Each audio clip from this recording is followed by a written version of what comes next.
हरे कृष्ण माता जी, दंडवत प्रणाम।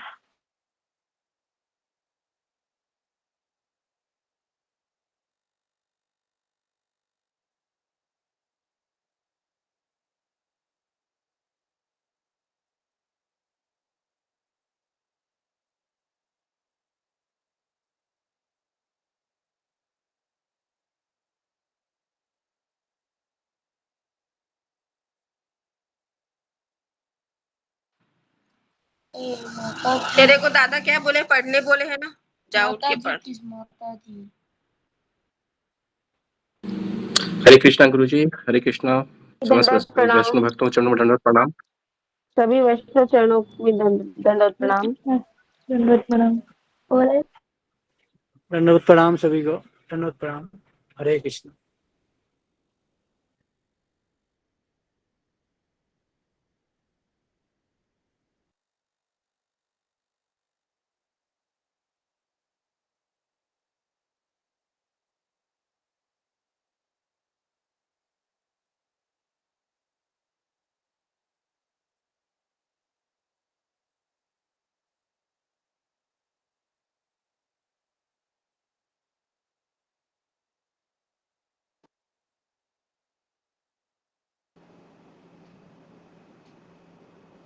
हरे कृष्ण प्रभु जी, सबको दंडवत प्रणाम। हरे कृष्ण।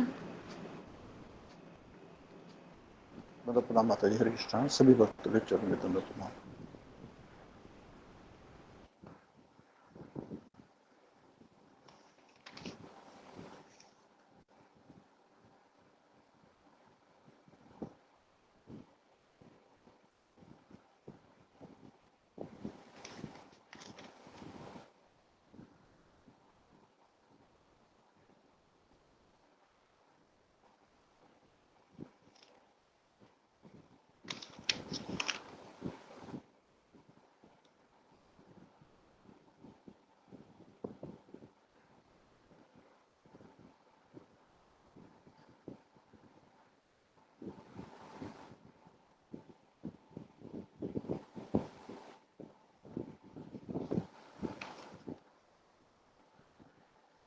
जी पद्मा माता जी, हरे कृष्णा।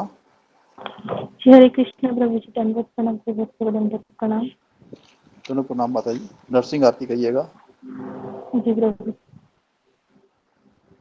नमस्ते नरसिंहाय, नमस्ते नरसिंहाय, प्रह्लाद लाद दाहिने, हिरण्याकशिपूर्वक्षः, शीलटङ्कनखालय,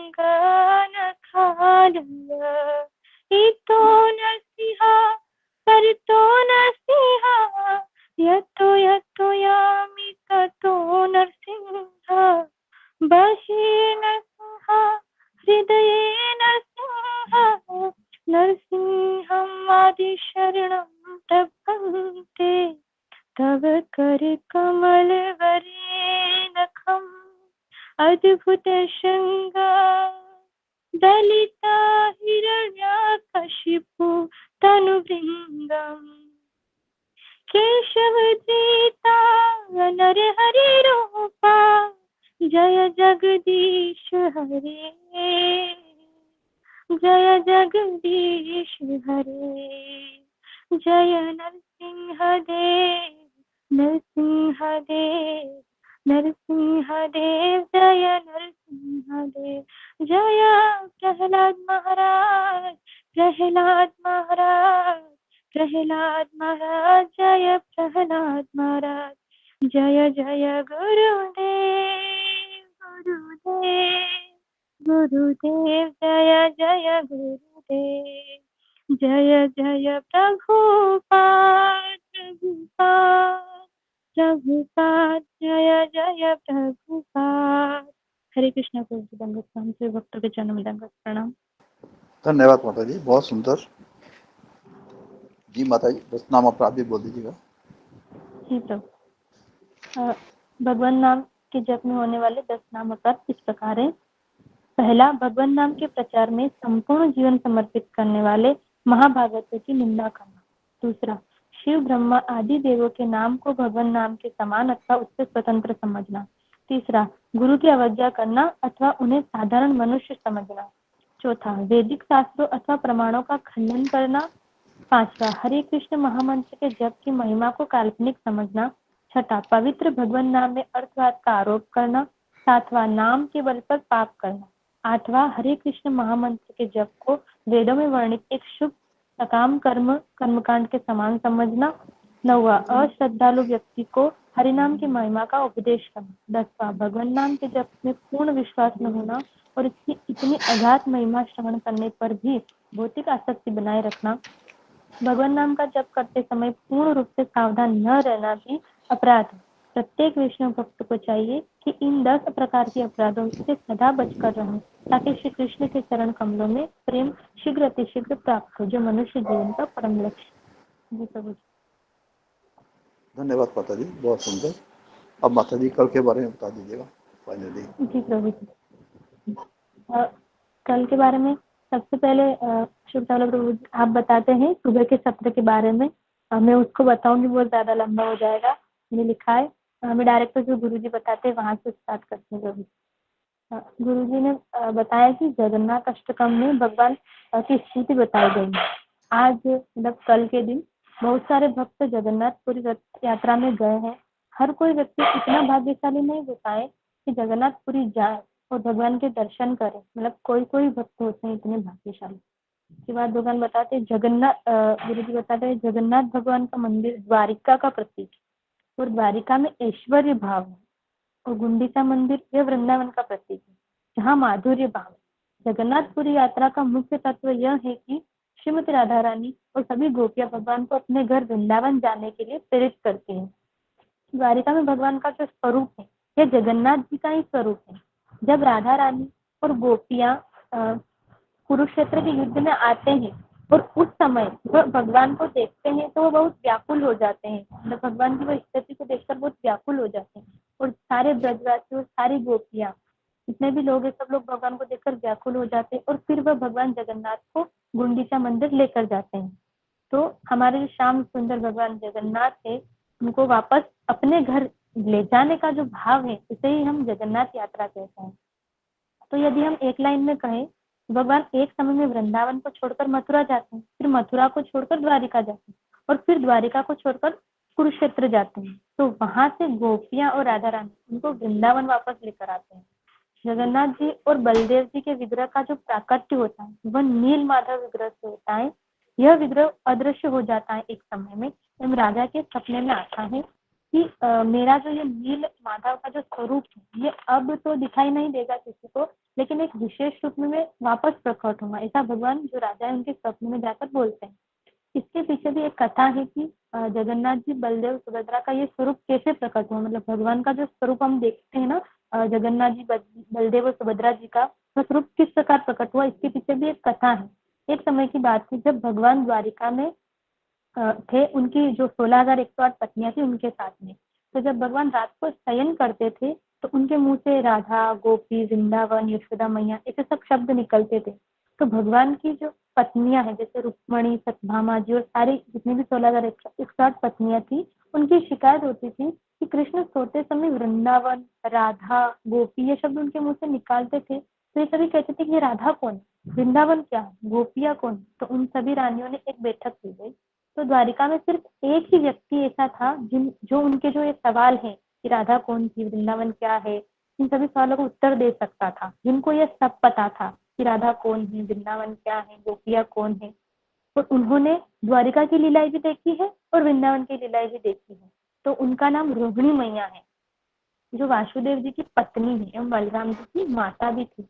तो वसुदेव जी की कुल 16 पत्नियां थी, जिसमें से रोहिणी माता भी एक थे। तो उनमें से जो देवकी मैया है वह वसुदेव जी के साथ में रहते थे, और रोहिणी मैया नंद महाराज के साथ में रहते थे। जब वासुदेव जी और देवकी मैया जब कारागृह में थे तब जो रोहिणी मैया है वो नंद बाबा के घर रहते थे।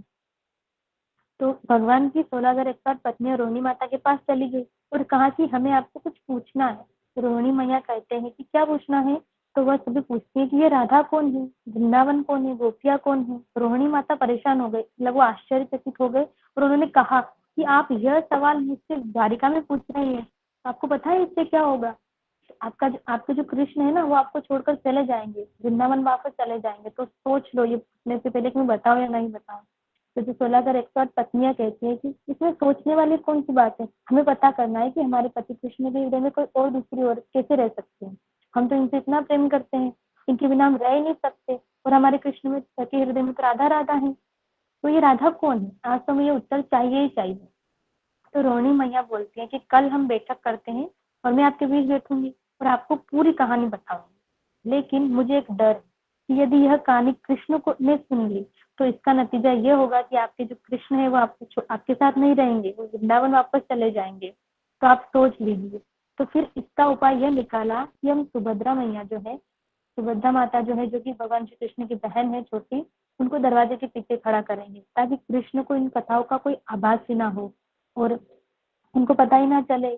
तो इस तरह पहली यह जो बैठक थी, ये पहली ऐसी बैठक थी और जो सबसे बड़ी बैठक थी अभी तक के इतिहास की, और जो महिलाओं की बैठक थी जिसमें 16,108 महिलाएं एकत्रित हुई थी और इनको प्रवचन देने वाली जो कथाकार थी वो रोहिणी मैया थी।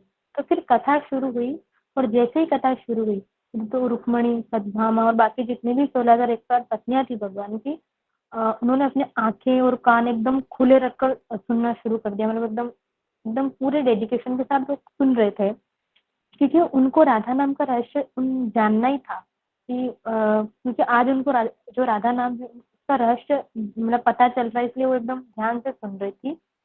इसका नतीजा यह हुआ कि सब लोग कथा में डूब गए और फिर जैसे ही कथा रोमांच पर आने लगी तो सुभद्रा जी जो द्वार के पीछे खड़ी थी और वह दरवाजे के बीच जो हम जब दरवाजा लगाते हैं तब उसके बीच में थोड़ी सी दरार या थोड़ा सा हल्का सा दिखता है ना, उसने सुभद्रा मैया जी ने अपने कानों को इसे लगा दिया। हम जैसे किसी की बात सुनते ना दरवाजे के कान लगा के अंदर क्या चल रहा है, तो उस तरीके से सुभद्रा मैया ने भी ऐसा कान लगा के सुना।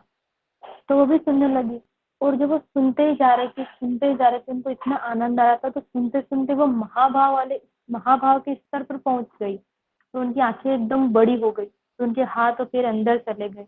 तो फिर भगवान कृष्ण और बलराम जब रास्ते से जा रहे थे तो उन्होंने देखा कि सुभद्रा की आंखें इतनी बड़ी कैसे हो गई, उनके हाथ और पैरों को क्या हो गया, एकदम अंदर चले गए। तो उनको आश्चर्य हुआ कि यह क्या हुआ है हमारी बहन को। तो कृष्ण सुभद्रा के पास चले गए, उनको कुछ आवाज सुनाई दी, राधा, वृंदावन, यशोदा मैया, ऐसे कुछ आवाजें उनको दरवाजे के पीछे से आ रही थी। तो कृष्ण से रहा नहीं गया और उन्होंने सुभद्रा जी के मार्ग का अनुसरण किया और उन्होंने भी अपने कान वहां दरवाजे के यहाँ लगा दिए। बलराम जी ने भी अपने कान लगा दिए और वृंदावन की कथा सुनते सुनते भगवान कृष्ण भी महाभाव स्तर पर चले गए और उनकी भी दशा वही हुई जो सुभद्रा जी की हुई। उनकी भी आंखें एकदम बड़ी बड़ी हो गई, कान, पैर, हाथ अंदर चले गए। बलराम जी का भी यही हाल हुआ। जब 16,108 पत्नियां और रोहिणी माता ने दरवाजा खोला तो जिसका डर था वही हुआ। उन सब ने इन तीनों के उस स्वरूप का दर्शन किया और वह स्वरूप जगन्नाथ जी, बलदेव और सुभद्रा का था। तो भगवान अपनी ही कथा सुनते हैं तो उनका यह स्वरूप प्रकट हुआ। जब भगवान अपनी कथा सुनते हैं तो उनको इतना आनंद आता है कि उनका जो स्वरूप है वो जगन्नाथ जी का स्वरूप प्रकट होता है। तो जब भगवान अपनी कथा सुनकर आनंद लेते हैं तो गुरु जी बताते हैं कि जब भगवान अपनी स्वयं की कथा सुनकर आनंद ले सकते हैं तो हमें भी भगवान की कथा सुनने में आनंद लेना चाहिए। तो इसी प्रकार भगवान राम अपनी कथा सुनने के लिए भगवान सिंहासन से उतर जाते हैं। एक बार ऐसा होता है कि जब हम लोग लवकुश कांड में देखते हैं कि जब लवकुश जी अयोध्या में राम जी की कथा सुनाते हैं तो सभी को आनंद आ रहा होता है, जितनी भी प्रजा श्रोता सब लोग आराम से सुन रहे होते हैं। लेकिन ऐसा होता है कि भगवान राम सिंहासन पर बैठे हैं और उनको इतना आनंद नहीं आ रहा होता है। तो भगवान क्या करते हैं, सिंहासन से नीचे उतर जाते हैं और श्रोताओं की तरह आनंद लेते हैं। तो फिर राम जी और कृष्ण भी मतलब उनको भी ऐसा एकदम आनंद आने लग जाता है, वो भी श्रोताओं से ऐसे ताली मार मार के एकदम आनंदित होते हैं अपनी कथा से। तो भगवान जो राम जी है, कृष्ण जी है, ये भी अपनी कथा में आनंद लेते हैं क्योंकि भगवान की कथा हमारे लिए औषधि है। गोपियाँ कहती है कि अपनी कथा, जो आपकी कथा है, जो भगवान कृष्ण से गोपियाँ कहती है गाकर कि आपकी जो कथा है वो हमारे लिए अमृत के समान है कृष्ण, क्योंकि हमारा जीवन कष्टों से भरा है और जो इन कथाओं का प्रचार करते हैं तो उनको गोपियाँ कहते हैं कि वह सबसे महान भक्त है। तो हमें भगवान की कथाओं में इतना डूबना चाहिए ताकि संसार के तापों कष्टों का को हमें कण भर भी एहसास ना हो। हरे कृष्णा प्रभु जी, दंडवत प्रणाम। सब बताते गुरु जी। कुछ गलती होगी तो क्षमा कीजिए प्रभु। बहुत सुंदर माता जी, हरि बहुत बोल। सुंदर माता जी, बहुत सुंदर, धन्यवाद। बहुत अच्छा, बहुत सुंदर। हरी बोल। बहुत सुंदर माता जी। आपने भी उसी भाव से बताया, बहुत सुंदर। हरी बोल माता जी, बहुत ये सुंदर। तो सब गुरुजी और आप जैसे भक्तों की कृपा, आपके साथ रहकर मैं सुधर गई हूँ। नहीं, बहुत अच्छा माता जी, बहुत अच्छे भाव है। हरे कृष्णा प्रभु जी, आपके चरणों में दंडवत प्रणाम, सब भक्तों को दंडवत प्रणाम। हरे कृष्णा। दंडवत प्रणाम, सभी भक्तों को चरणों में दंडवत प्रणाम।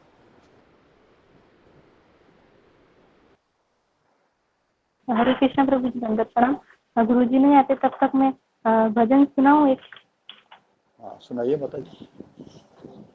जो गुरुजी का फेवरेट, जो गुरुजी का फेवरेट भजन है, तो मैंने सीखा है स्पेशली वृंदावन रमणीय स्थान वाला। जी जी। कोशिश करती हूँ कि पूजा डिमरी माता जी के जैसा गा पाऊँ, उनकी इतना अच्छा तो नहीं गा पाऊंगी, लेकिन फिर भी मैं प्रयास करती हूँ। जी जी, जरूर जरूर। वृंदावन रमणीय दिव्य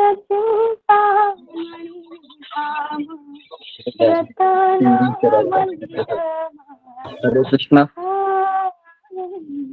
हरे कृष्णा गुरु जी, दंडवत हरे प्रणाम। कृष्णा गुरु दंडवत प्रणाम। हरे कृष्णा गुरु जी, दंडवत प्रणाम। बहुत सारी बात है। कृष्ण गुरु जी दंडवत प्रणाम। हरे कृष्ण गुरु जी दंडवत प्रणाम से भक्तों को हरे गुरु जी दंडवत प्रणाम। हरे कृष्ण गुरु जी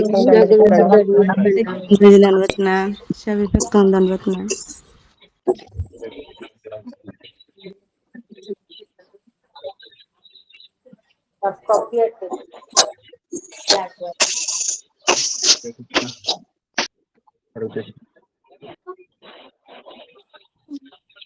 ओम अज्ञानतिमिरान्धस्य ज्ञानाञ्जनशलाकया चक्षुरुन्मीलितं येन तस्मै श्री गुरवे नमः। जय श्री कृष्ण चैतन्य प्रभु नित्यानंद श्री अद्वैत गदाधर श्रीवासादि गौर भक्त वृंद। हरे कृष्णा कृष्ण कृष्ण हरे हरे, हरे राम राम राम। हरे कृष्णा जी। अशोक चावला प्रभु जी गुरु जी दंडवत आ प्रणाम। गए हैं। धन्यवाद। हरे कृष्णा अशोक चावला प्रभु जी। तो अनाउंसमेंट कीजिए।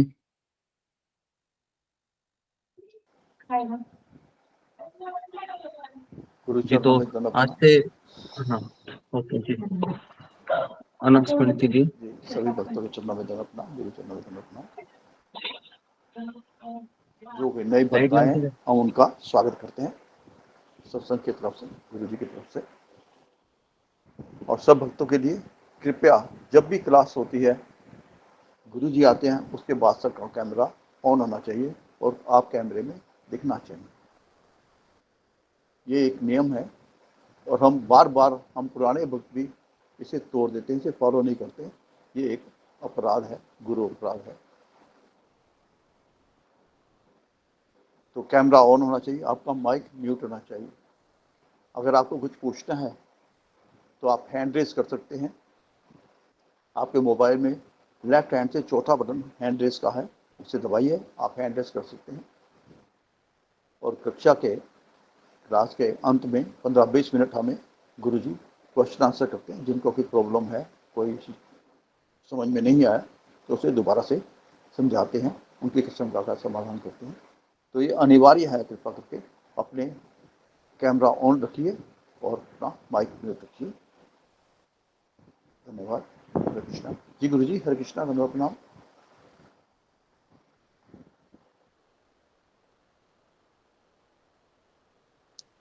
आप म्यूट है गुरु जी।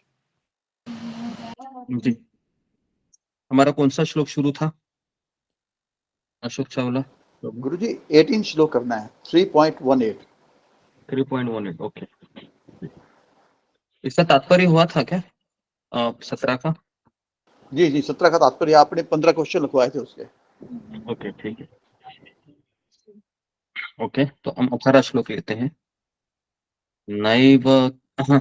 नैव तस्य कृतेन अर्थ न अकृतेन इह कश्चन न च अस्य सर्वभूतेषु कश्चित् अर्थव्यपाश्रयः न एव तस्य कृतेन अर्थः न अकृतेन इह कश्चन न च अस्य सर्वभूतेषु कश्चिद् अर्थव्यपाश्रयः न एव तस्य कृतेनार्थः न कृतेनेह कश्चन न च अस्य सर्वभूतेषु कश्चिद् अर्थव्यपाश्रयः।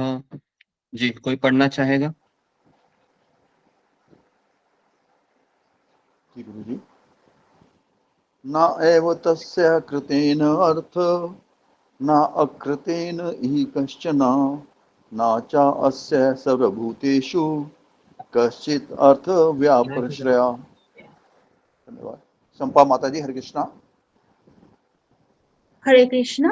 न एव तस्य कृतेनार्थ न अकृतनः कश्चन न तस्य सर्वभूतेषु कश्चित् अर्थव्यपाश्रयो। हरे कृष्ण। धन्यवाद माता जी। रेखा कालीन माता जी। हरे कृष्ण गुरुजी, दंडवत प्रणाम। सभी भक्तों के चरणों में दंडवत प्रणाम। नैव तस्य कृतेनार्थो न कृतेनेह कश्चन न चास्य सर्वभूतेषु कश्चिद् अर्थव्यपाश्रयः। हरे कृष्ण। धन्यवाद। धन्यवाद। धन्यवाद माता जी। सुधा माता जी, हरे कृष्णा। हरे कृष्णा गुरुजी, दंडवत प्रणाम। सभी भक्तों को दंडवत प्रणाम।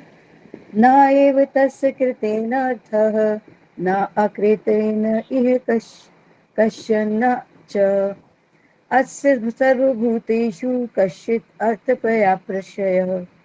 हरे कृष्ण। धन्यवाद माता जी। विजय पांडे प्रभु जी। हरे कृष्णा गुरु जी, हरे कृष्णा प्रभु जी, दंडवत प्रणाम। समस्त वैष्णव भक्त चरणों में दंडवत प्रणाम। न एव तस्य कृतेन अर्थः न अकृतेन इह कश्चन न च अस्य सर्वभूतेषु कश्चित् अर्थव्यापाश्रयः। हरे कृष्णा प्रभु जी। धन्यवाद प्रभु जी। रंजना माता जी, हरे कृष्णा। हरे कृष्णा प्रभु जी, आपके चरणों में दंडवत प्रणाम, सभी को दंडवत प्रणाम। न एव तस्य कृतेन अर्थ न अकृतेन इह कश्चन न च अस्य सर्वभूतेषु कश्चित् अर्थव्यपाश्रय। हरे कृष्ण। धन्यवाद माता जी। शुभांगी माता जी, हरे कृष्णा। हरे कृष्णा प्रभु जी, दंडवत प्रणाम। सभी वैष्णव भक्तों के चरणों में दंडवत प्रणाम। न एव तस्य कृतेन अर्थः न अकृतेन इह कश्चन न च अस्य सर्वभूतेषु कश्चित् अर्थव्यपाश्रयः। हरे धन्यवाद कृष्ण माता प्रभु जी। धन्यवाद माता जी। गौरी माता जी, हरे कृष्णा।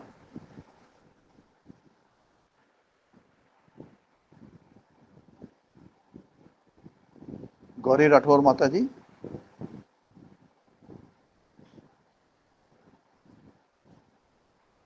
मंजरी माता जी, हरे कृष्णा। हरे कृष्ण प्रभु जी, दंडवत प्रणाम। नैव तस्य कृतेनार्थ न कृतेनेह कश्चन न चास्य सर्वभूतेषु कश्चित् पार्श्वयः। हरे कृष्ण। धन्यवाद माता जी। नमिता साहा माता जी।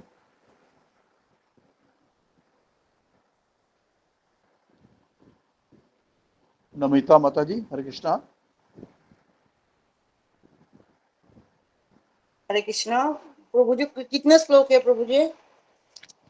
18 नंबर माता जी। 18 नंबर। 18 ना। मेरा थोड़ा कुछ देरी हो गया अभी। हाँ, 18 श्लोक।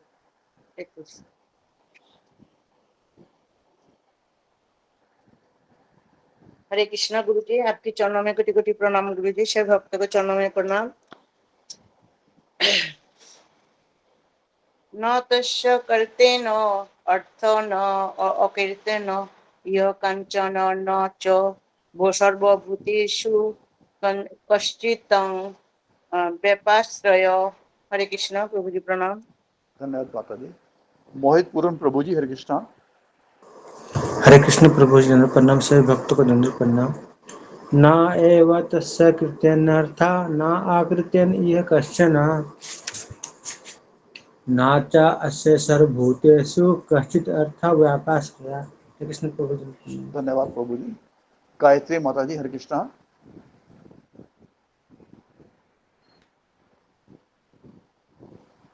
गुरुजी सभी भक्त गायत्री प्रधान माता जी, हरे कृष्णा। हरे कृष्ण गुरुजी सभी भक्त चरणों में कोटि प्रणाम। जी माता जी बोलिए।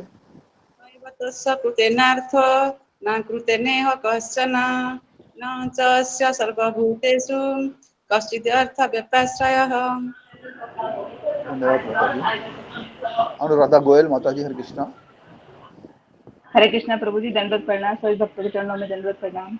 न एव तस्य कृतेन अर्थे न अकृतेन इह कंचन न च अस्य सर्वभूतेषु किंचित अर्थ व्यापाश्रय। हरे कृष्णा प्रभु जी। धन्यवाद माता जी, धन्यवाद। उषा माता जी, हरे कृष्णा। उषा ठाकुर माता जी। जी हरे कृष्ण प्रभु जी दंडवत प्रणाम। हरे कृष्ण गुरु जी दंडवत प्रणाम। सभी भक्तों को हरे कृष्णा दंडवत प्रणाम। न एव तस्य कीर्तेन अर्थ न अकृतेन कश्चन न च अस्य सर्वभूतेषु कश्चित् अर्थ व्यापाश्रय। हरे कृष्ण। सभी भक्तों को दंडवत धन्यवाद माता प्रणाम। जी। जी गुरु जी, हरे कृष्णा। धन्यवाद प्रणाम। ओके, हरे कृष्णा। तो इसका तात्पर्य और अनुवाद और तात्पर्य अशोक चावला प्रभु जरा पढ़िए। जी गुरु जी, इसका अनुवाद इस प्रकार से है। स्वरूप सिद्ध व्यक्ति के लिए न तो अपने नियत कर्मों को करने की आवश्यकता रह जाती है, न ऐसा कर्म न करने का कोई कारण ही रहता है। उसे किसी अन्य जीव पर निर्भर रहने की आवश्यकता भी नहीं रह जाती। तात्पर्य इस प्रकार से है। स्वरूप सिद्ध व्यक्ति को कृष्ण भावना भावित कर्म के अतिरिक्त कुछ भी करना नहीं रह जाता, किंतु यह कृष्ण भावनामृत निष्क्रियता भी नहीं है। जैसे कि अगले श्लोकों में बताया जाएगा, कृष्ण भावना भावित व्यक्ति किसी की शरण ग्रहण नहीं करता, चाहे वह मनुष्य हो या देवता। कृष्ण भावनामृत में वह जो भी करता है वही उसके कर्तव्य संपादन के लिए पर्याप्त है। जी गुरु जी, हरे कृष्णा। प्रणाम। ओके जी।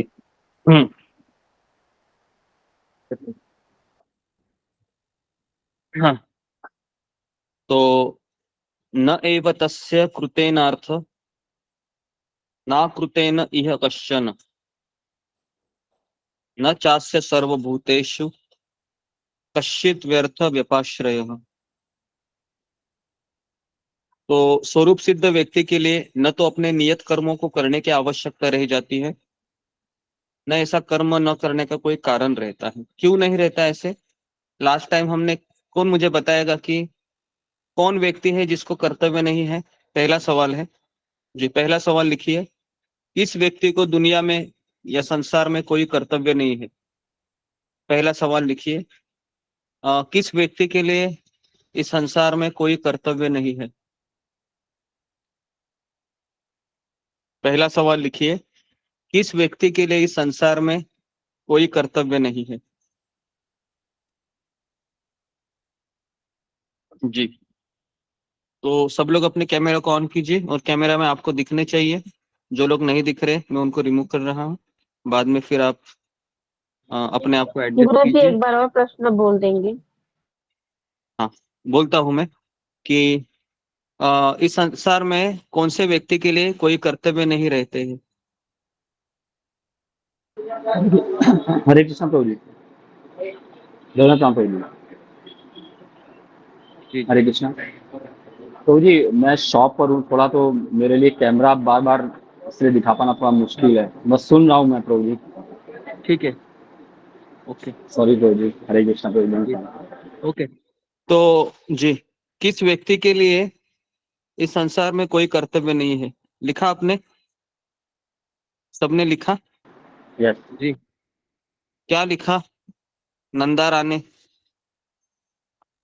हरे कृष्ण प्रभु जी दंडवत प्रणाम। किस व्यक्ति को संसार में कोई कर्तव्य नहीं है? ओके जी, तो इस प्रश्न का मुझे आप उत्तर दीजिए। हरे कृष्ण जी। प्रभु जी। जो व्यक्ति हाँ भगवान की बोलो। पूजा जो व्यक्ति भगवान की पूजा नहीं करता है, भक्तों की संगति नहीं करता है और अधर्म का पालन करता है उस व्यक्ति के संसार में कोई कर्तव्य नहीं है। में नहीं प्रभु जी होता है ऐसे। आप थोड़ा सा क्षमा चाहते हैं। उल्टा इसका उत्तर दे रही है। क्षमा चाहते हैं प्रभु जी। हाँ जी, कोई बात नहीं जी। कौन इसका उत्तर देना चाहेगा मुझे? तो ओके, विजय पांडे बताइए। हरे कृष्णा गुरु जी। इस क्वेश्चन था कि किस व्यक्ति के लिए संसार में कोई कर्तव्य नहीं है? जो भगवत भक्ति में नहीं है गुरु जी। हरे कृष्णा। हाँ, जो भगवत भक्ति में नहीं है, जिसको भक्ति से कोई लेना देना नहीं है। नहीं, किस व्यक्ति के लिए कर्तव्य मतलब कर्तव्य नहीं होते। हालांकि सबको कर्तव्य करने पड़ते हैं इस संसार में रहकर, लेकिन ऐसा कौन व्यक्ति है जो कर्तव्य नहीं करेगा तो भी चलेगा? ये थोड़ा सवाल आप इसको समझ नहीं रहे हैं तो जी। तो सब लोग इसका उत्तर लिखिए। पहला उत्तर है कि जो व्यक्ति आत्मा में आनंद लेता है, जो मैंने पिछले श्लोक में बताया था।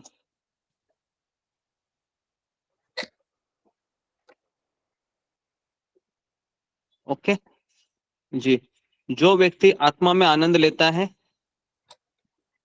दूसरा, जिसका जीवन आत्म साक्षात्कार से युक्त है। दूसरा, जिसका जीवन आत्म साक्षात्कार से युक्त है। और तीसरा, जो अपने में पूर्ण संतुष्ट है।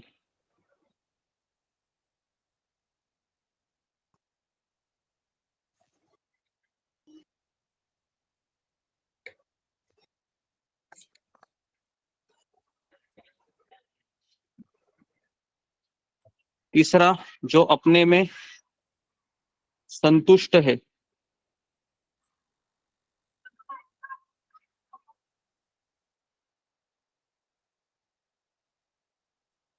जो अपने में संतुष्ट है।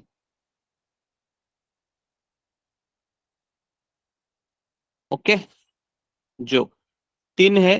पहला है जो व्यक्ति आत्मा में आनंद लेता है। तो कौन व्यक्ति आत्मा में आनंद लेता है जी? ये लास्ट टाइम हमने इस पे चर्चा की थी। फिंगर को रेस कीजिए।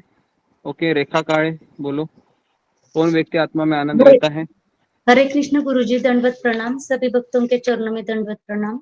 अपनी अंतहीन इच्छाओं को मारकर अपनी इच्छा कृष्ण और गुरु से जोड़ने वाला व्यक्ति आत्मा में आनंद लेता है। हाँ, वेरी गुड। तो ये सही उत्तर दिया है। ठीक है, ओके जी। तो क्या लिखा है इसका उत्तर? कितने लोगों ने उत्तर लिखा है इसका पहले का कि इस व्यक्ति के लिए कर्तव्य नहीं होते हैं? ओके, पढ़िए रूबी कुमारी। जी हरे कृष्णा गुरु जी, धन्यवाद प्रणाम। सभी भक्तों को धन्यवाद प्रणाम। इस व्यक्ति के लिए इस संसार में कोई कर्तव्य नहीं होता है। पहला पॉइंट, जो व्यक्ति आत्मा में आनंद लेता है। दूसरा, जिसका जीवन आत्म साक्षात्कार से युक्त है। तीसरा, जो अपने में पूर्ण संतुष्ट रहता है। हरे कृष्णा गुरु जी। ओके जी, और दूसरा भी सवाल लिखिए कि कौन व्यक्ति आत्मा में आनंद लेता है। ये भी लिखिए, दूसरा सवाल लिखिए, कौन व्यक्ति आत्मा में आनंद लेता है। तो इसका भी जवाब अभी रेखा काळे ने दिया, तो वो आप सब लोग लिखिए। तो वापस बताओ रेखा काळे। हरे कृष्ण गुरु जी, दंडवत प्रणाम। अपनी अंतहीन इच्छाओं को मारकर अपनी इच्छा कृष्ण और गुरु से जोड़ने वाला व्यक्ति आत्मा में आनंद लेता है। अपने आंतरिक इच्छा को, अपने आंतरिक इच्छा को मार कर नहीं है, अपनी आंतरिक इच्छा को गुरु और कृष्ण से जोड़कर आत्मा में आनंद लेता है। हमको इच्छा को मारना नहीं है, हमें इच्छा को जोड़ना है गुरु और कृष्ण से। ठीक है, हमारी इच्छा को, आंतरिक इच्छा को गुरु और कृष्ण से जोड़कर हम आत्मा में आनंद ले सकते हैं। ठीक है, लिखा? क्या लिखा? पढ़ो। रूही एंगल क्या लिखा? हरे कृष्णा गुरु जी, दंडवत प्रणाम आपके चरणों में। गुरु जी, जो व्यक्ति अपनी इच्छाओं को गुरु और कृष्ण जी से जोड़ देता है वो आत्मा में नहीं रहता है। हरे कृष्ण गुरु जी, धन्यवाद। जी, तीसरा सवाल लिखिए कि आत्म साक्षात्कार किसे कहते हैं। तीसरा सवाल लिखिए कि आत्म साक्षात्कार किसे कहते हैं। जी, तो इसका जरा कौन मुझे उत्तर देना चाहेगा, फिंगर को रेज कीजिए। आत्म साक्षात्कार किसे कहते हैं। जी,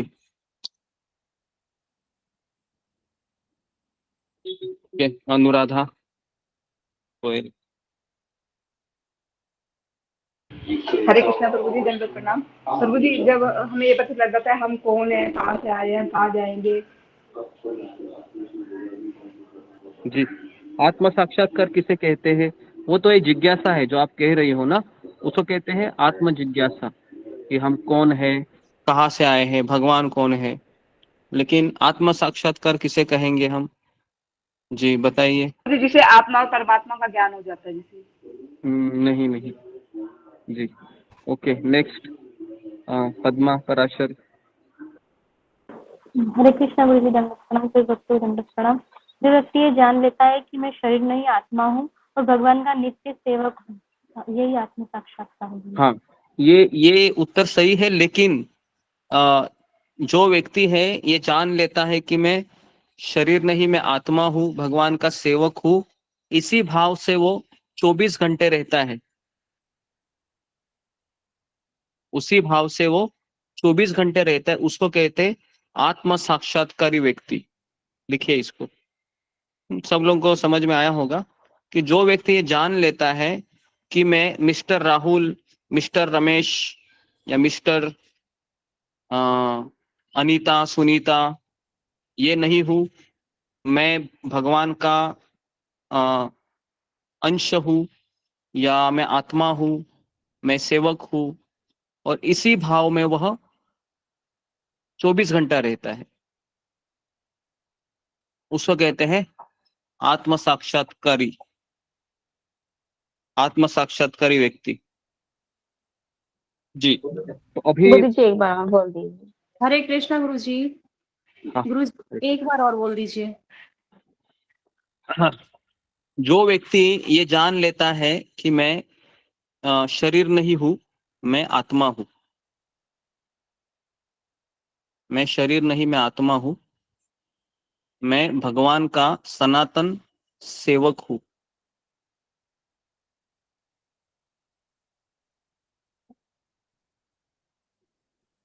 और इसी भाव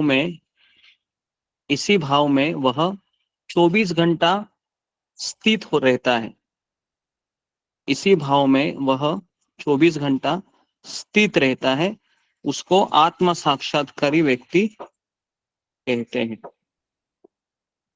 उसे आत्म साक्षात्कारी व्यक्ति कहते हैं। जी,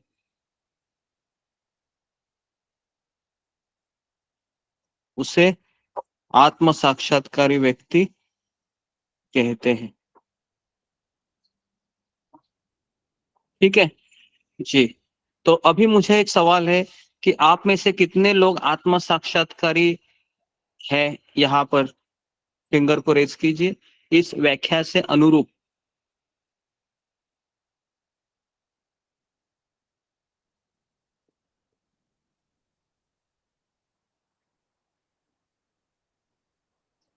सावित्री नेगी, सतीश कुमार माथुर।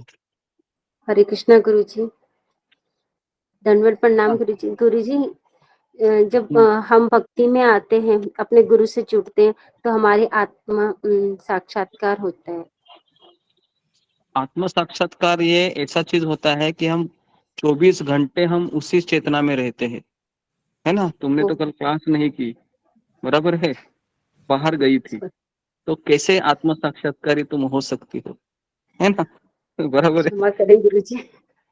तो इसके लिए हम आत्म साक्षात्कारी होना, जी, तो थोड़ा सा हम यहाँ पर कोई भी नहीं है आत्म साक्षात्कारी, क्योंकि आत्म साक्षात्कारी व्यक्ति वह वृंदावन में ही रहेगा, है ना, क्योंकि उसका एक ही कार्य है, भगवान की सेवा करना, भगवान को फूल अर्पण करना, भगवान को, है ना, बस उसी ध्यान में रहता है वो।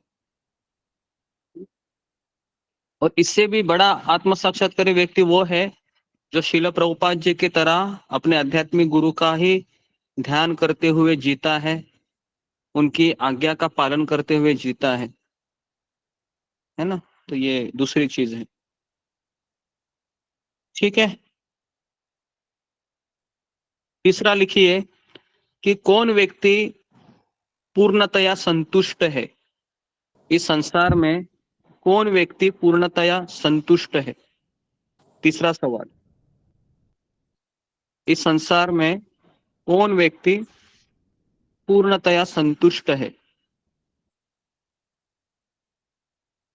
जी, पूर्णतया संतुष्ट मतलब 24 घंटा उसके चेहरे पर हंसी रहेगी। जैसे आपने रामायण में देखा है, रामायण में जो राम का रोल किया था, क्या नाम है उसका? अरुण गोविल।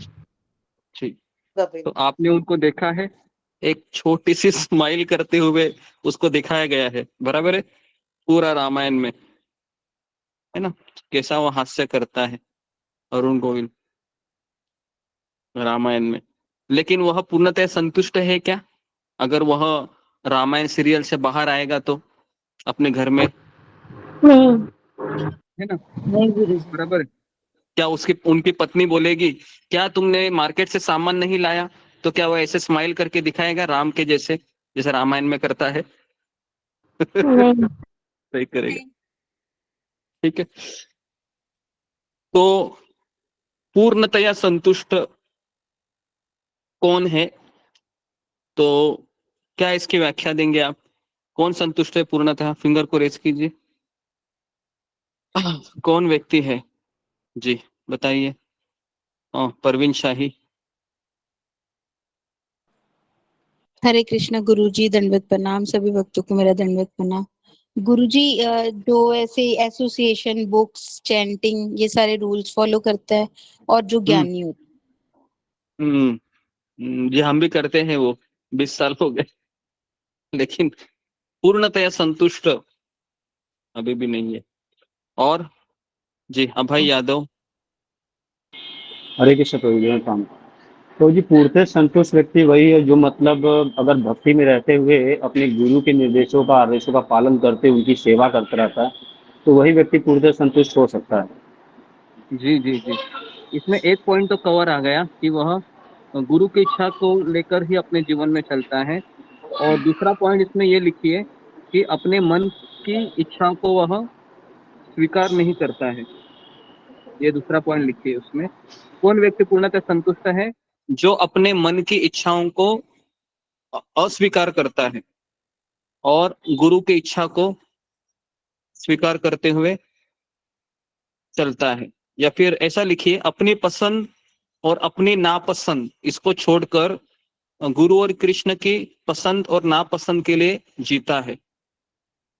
वापस कह रहा हूं मैं, अपनी पसंद और नापसंद को दूर रखकर गुरु और कृष्ण की पसंद और नापसंद के अनुसार अपना जीवन जीता है। तो इसको लिखिए कि, है ना, वह व्यक्ति पूर्णतया संतुष्ट है जो व्यक्ति अपनी पसंद और नापसंद को छोड़कर गुरु और कृष्ण की पसंद और नापसंद के अनुसार जीता है। जी, तो कौन मुझे इसका उदाहरण देना चाहेगा? अभी मैंने इसकी व्याख्या बताई, अभी आप मुझे उदाहरण दीजिए कि कैसे मैं संतुष्ट हूँ। अभी जैसे कि आज मैंने इसकी व्याख्या सुन ली, तो अभी मुझे लेक्चर के बाद क्या करना होगा जिससे मैं संतुष्ट हो जाऊं? जी अशोक चावला प्रभु। जी गुरु जी।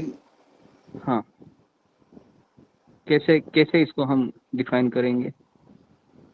जो हमें गुरु कहता है, क्योंकि गुरु कृष्ण का प्रतिनिधि होता है, तो उसका अक्षरश पालन करना, चाहे अपनी इच्छा हो या ना हो, उनकी हाँ आज्ञाओं का बराबर पालन है। करना। उदाहरण के लिए मान लो अभी गुरु कहते हैं कि आप एयर कंडीशन में सो, उदाहरण के लिए। हाँ जी जी गुरु कहता है कि आपको एयर कंडीशन में सोना है, और फिर शिष्य के मन में ये विचार आता है कि हमने तो शास्त्र में सुना है कि हमें तो एकदम वैरागी बनना है ना, हमें तो पंखे के नीचे हम सो सकते हैं, या फिर हम कहीं पर भी जगह मिले ऐसे पड़े पड़े सो जाएंगे। लेकिन यहाँ पर गुरु कह रहा है कि आप एसी में सो, तो इस समय उस व्यक्ति ने क्या करना चाहिए? गुरु जी हमें जी। अपना तो सोचना ही नहीं ना, जो गुरु बोल रहा है उसका अक्षरश पालन करना है, अपना नहीं सोचना। जो गुरु कहता है वो तथास्तु है। जी लेकिन मन में सवाल तो आएंगे। तो वो जी, गलत, वो नंदा। फिर वो पूर्ण पूर्ण कृष्ण भावना भावित। ओके ओके, नंदा राणे बोलो, बोलिए, क्या कहेंगे आप उसको, या आप क्या करोगी? माता जी आपकी माइक म्यूट है।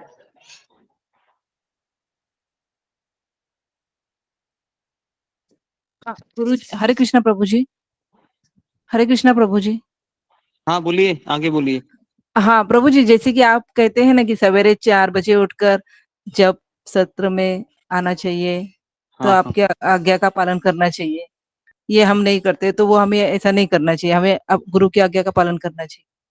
बरोबर है हाँ, गुरु जी? लेकिन आपका मन कह रहा है कि अरे नंदा बहुत अच्छा नींद आ रहा है, सो जाओ, 4 बजे उठ के क्या करोगी, देखो खिड़की के बाहर देखो, दुनिया सो रही है। ये गुरु क्या कुछ भी बोलते रहता है, बाद में भी हम जप कर सकते हैं। तो फिर उस समय प्रभु जी, क्या कहोगे अपने मन को? नहीं नहीं प्रभु जी, ऐसा होता है मेरे साथ में, क्योंकि मैं अलार्म लगाती हूँ, रोज हम्म, लगाती हूँ अलार्म, और फिर सो जाती। पर मैंने 2 बार उठकर जपमाला की थी आपके साथ में। जी 2 बार उठकर। हाँ ओके, प्रभु जी, वैसे रोज नहीं करना हो पाया चाहिए, है। है ना? हाँ प्रभु जी, हाँ प्रभु जी। रोज करना चाहिए। तो कल से आप रोज रेगुलर आइए, है ना? हाँ प्रभु अलार्म जी। बजने के बाद सो मत जाइए, ठीक है? जी प्रभु जी, जी प्रभु जी। ओके जी। तो और कोई? अनुराधा, प्रकाश। हरे कृष्णा प्रभु जी, दंडवत प्रणाम, सभी भक्तों के चरणों में दंडवत प्रणाम। गुरु जी मेरा ये मानना है सबसे बड़ा त्याग नींद का होता है, जो हमें करना होता है। गुरु और कृष्ण की इच्छाओं के लिए हमें त्याग सबसे बड़ा, ये मेरा मानना है कि इच्छाओं के प्रति त्याग। ओके नेक्स्ट, धन्यवाद। सतीश कुमार माथुर, मुझे मेरा कोई विचार है जिसका उदाहरण मेरा ये देकर विचार बताइए। जिसका लोभ हाँ हाँ, लोभ ना हो, लोभ लोभ मतलब? लोभ ना करे, लोभ ना लोभ ना करे, करें। अपनी अपनी इच्छाओं पे कंट्रोल करे, उसको त्यागे, अपनी इच्छाओं में लोभ ना करे, जी, वो संतुष्ट और ओके भगवान में ध्यान रखे। ओके। हरे सेवा कृष्ण। करे। रिंकी बधान, पहले आप पढ़ो रिंकी बधान की मैंने क्या लिखवा के दिया है, वो पढ़िए पहले। कौन व्यक्ति, गुरुजी, कौन व्यक्ति संसार में पूर्णतः संतुष्ट है? पूरा पढ़ना है या इतना ही पढ़ना है? मैंने उत्तर पढ़िए, उत्तर। जो व्यक्ति अपने मन की इच्छाओं को छोड़कर गुरु और कृष्ण की आज्ञा का पालन करता है, वह व्यक्ति पूर्णतः संतुष्ट है। और मैं क्या लिखवा के दिया, और भी कुछ लिखवा के दिया था ना? उसके बाद अपनी पसंद और नापसंद, है ना? हाँ जी। अपनी पसंद और नापसंद को दूर रखकर कृष्ण और गुरु की पसंद नापसंद को ध्यान में रखकर कार्य करता है, वह व्यक्ति संतुष्ट होता है। बराबर है? हाँ जी। ऐसे ही लिखवा के दिया था ना? अभी हाँ कितने जी। लोगों को अभी हाँ, अभी आपको कुछ प्रश्न है, इसमें कुछ बोलना है? गुरुजी मेरा मानना है कि इस हाँ कलयुग को एक नींद का और मोह माया का त्याग करना सबसे हाँ कठिन। हाँ, ये सब लोग मानते हैं, आप ही नहीं, पूरी दुनिया ये मानती है, उसमें क्या है? लेकिन क्या हम बहुत ही मुश्किल है नींद का त्याग करना।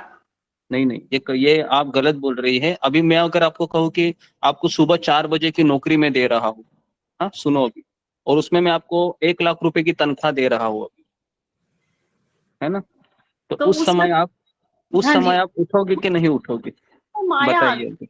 माया आ गई उसमें। हाँ माया आ गई, वो बात बराबर है, लेकिन आप उसमें उठोगे कि नहीं उठोगे, ये बोलो। 4 हाँ बजे जी। अभी हाँ जी। उठेगी ना? उठेंगे। उठेगी? हाँ, तो क्या कौन आपको उठाएगा? माया। वो 1,00,000 रुपए का लालच, हाँ है ना, जी, लाल। आपको उठाएगा। बराबर है ना? तो यहाँ पर आपको क्या लालच मिल रहा है कि सुबह 4 बजे उठेंगे तो आपको क्या मिलेगा? ध्यान। सुबह 4 बजे उठेंगे तो यहाँ पर हमें भगवान का आश्रय मिलेगा, भगवत धाम मिलेगा, है ना, जन्म मृत्यु से छुटकारा मिलेगा। तो ये 1,00,000 तनख्वाह से भी बहुत बड़ी बात है। बराबर है ना? 1,00,000 तनख्वाह से भी बड़ी बात है। तो जब ये आप समझोगी तो फिर आप सुबह उठोगी। आई बात समझ में? ये जब आप जानोगी ना कि सुबह 4 बजे उठने से मुझे इस शरीर से छुटकारा मिलेगा और मैं भगवान के धाम चली जाऊंगी, जहां पर कृष्ण, राधा और बहुत सारे भक्त रहेंगे। मेरा शरीर है वह शाश्वत रहेगा और मुझे इस भवसागर में वापस नहीं आना होगा। अगर ये सोचकर आप अगर रात को सोओगी तो क्या आप उठोगी नहीं 4 बजे? उठोगी नहीं? उठोगी, कोई भी व्यक्ति उठेगा, है ना जी। तो इसलिए नींद का त्याग ये बड़ा त्याग नहीं है। अगर आप 1 महीना भी सुबह 4 बजे उठकर ये अभ्यास करोगे ना तो ये नेचुरल हो जाएगा आपसे। तो हमारे ग्रुप में 50 लोग हैं, वो सुबह उठते हैं, 4:15 4:30 बजे तक आ जाते हैं, है ना। तो इसलिए कोई ये बड़ी चीज नहीं है। जो व्यक्ति सुबह की नींद का त्याग कर सकता है तो ये मेरे शब्द है कि वह भगवान को प्राप्त कर सकता है, और जो व्यक्ति सुबह की नींद को छोड़ नहीं सकता है उसके लिए भगवान को प्राप्त करना बहुत कठिन है। ठीक है, ये ब्रह्म वाक्य है, वेद वाक्य है। जो व्यक्ति सुबह की नींद को छोड़ नहीं सकता वो भगवान को कभी प्राप्त नहीं कर सकता। और मैं आपको बताऊं कि भक्त लोग ही नहीं, इस संसार में जो लोग बड़े बड़े अमीर व्यक्ति है ना, जैसे मुकेश अंबानी ले लो, रतन टाटा ले लो, बड़े बड़े लोग भी सुबह 4 बजे उठते हैं, पता है आपको। वो भी प्रैक्टिस करते हैं, वो भी योगा करते हैं, वो भी अपनी साधना करते हैं। समझ में आ रहा है? तो आप ऐसा मत सोचिए कि भक्त ही उठता है 4 बजे। अगर आप 4 बजे नहीं उठोगे तो 4 बजे ब्रह्म मुहूर्त का समय होता है, और वहां पर उस समय सत्वगुण होता है, और उस समय आप कोई भी चीज करो वो आपके मन में फिट हो जाती है। तो इसके लिए आप लोगों ने सुना होगा ना कि बेटा सुबह जल्दी उठकर पढ़ाई करने से पढ़ाई ध्यान में रहती है। बोलते कि नहीं आप अपने बेटे को? सब लोग बोलते हैं, लेकिन बड़े लोगों को ही बताना पड़ता है। बराबर है। बच्चे लोग तो समझ जाते, बड़े लोग समझ से रहे, बड़े लोग सो जाते। तो थोड़ा सा आप 4 बजे उठिए जी, बराबर है। और आप देखिए, मैं आपको गारंटी देता हूँ, आप केवल 15 दिन सुबह 4 बजे कंटिन्यू उठिए और हमारे साथ 1.5 घंटा जपा कीजिए, आपका जीवन बदल जाएगा। जिस जिस चीज को आप ढूंढ रहे थे ना वो आपको मिल जाएगी, है ना। ये मेरा दावा है आपको, क्योंकि थोड़ा सा तकलीफ होगा आपको, तकलीफ तो होगा, लेकिन आपने सुना होगा कहावत, नो पेन नो गेन। अगर पेन नहीं लेंगे तो कुछ प्राप्त नहीं होगा। ठीक है, तो ये तीसरा सवाल है। यहाँ पर किसी को कुछ प्रश्न है, कुछ पूछना है? जी, अशोक चावला प्रभु। गुरुजी, एक जवाब मेरे मन में इसका आया है। जैसे जो एग्जाम्पल पूछ रहे थे, हमारे श्रीला प्रभुपाद जी हैं, उनके गुरु ने कहा था, तो गुरु उनका आज्ञा की उन्होंने पालन किया और इसलिए आत्मसंतुष्ट रहे, वो सारी उम्र आत्मसंतुष्ट रहे। अर्जुन ने कृष्ण भगवान के आदेशों का पालन किया था, जैसा उन्होंने कहा। ये फिट हो सकता है?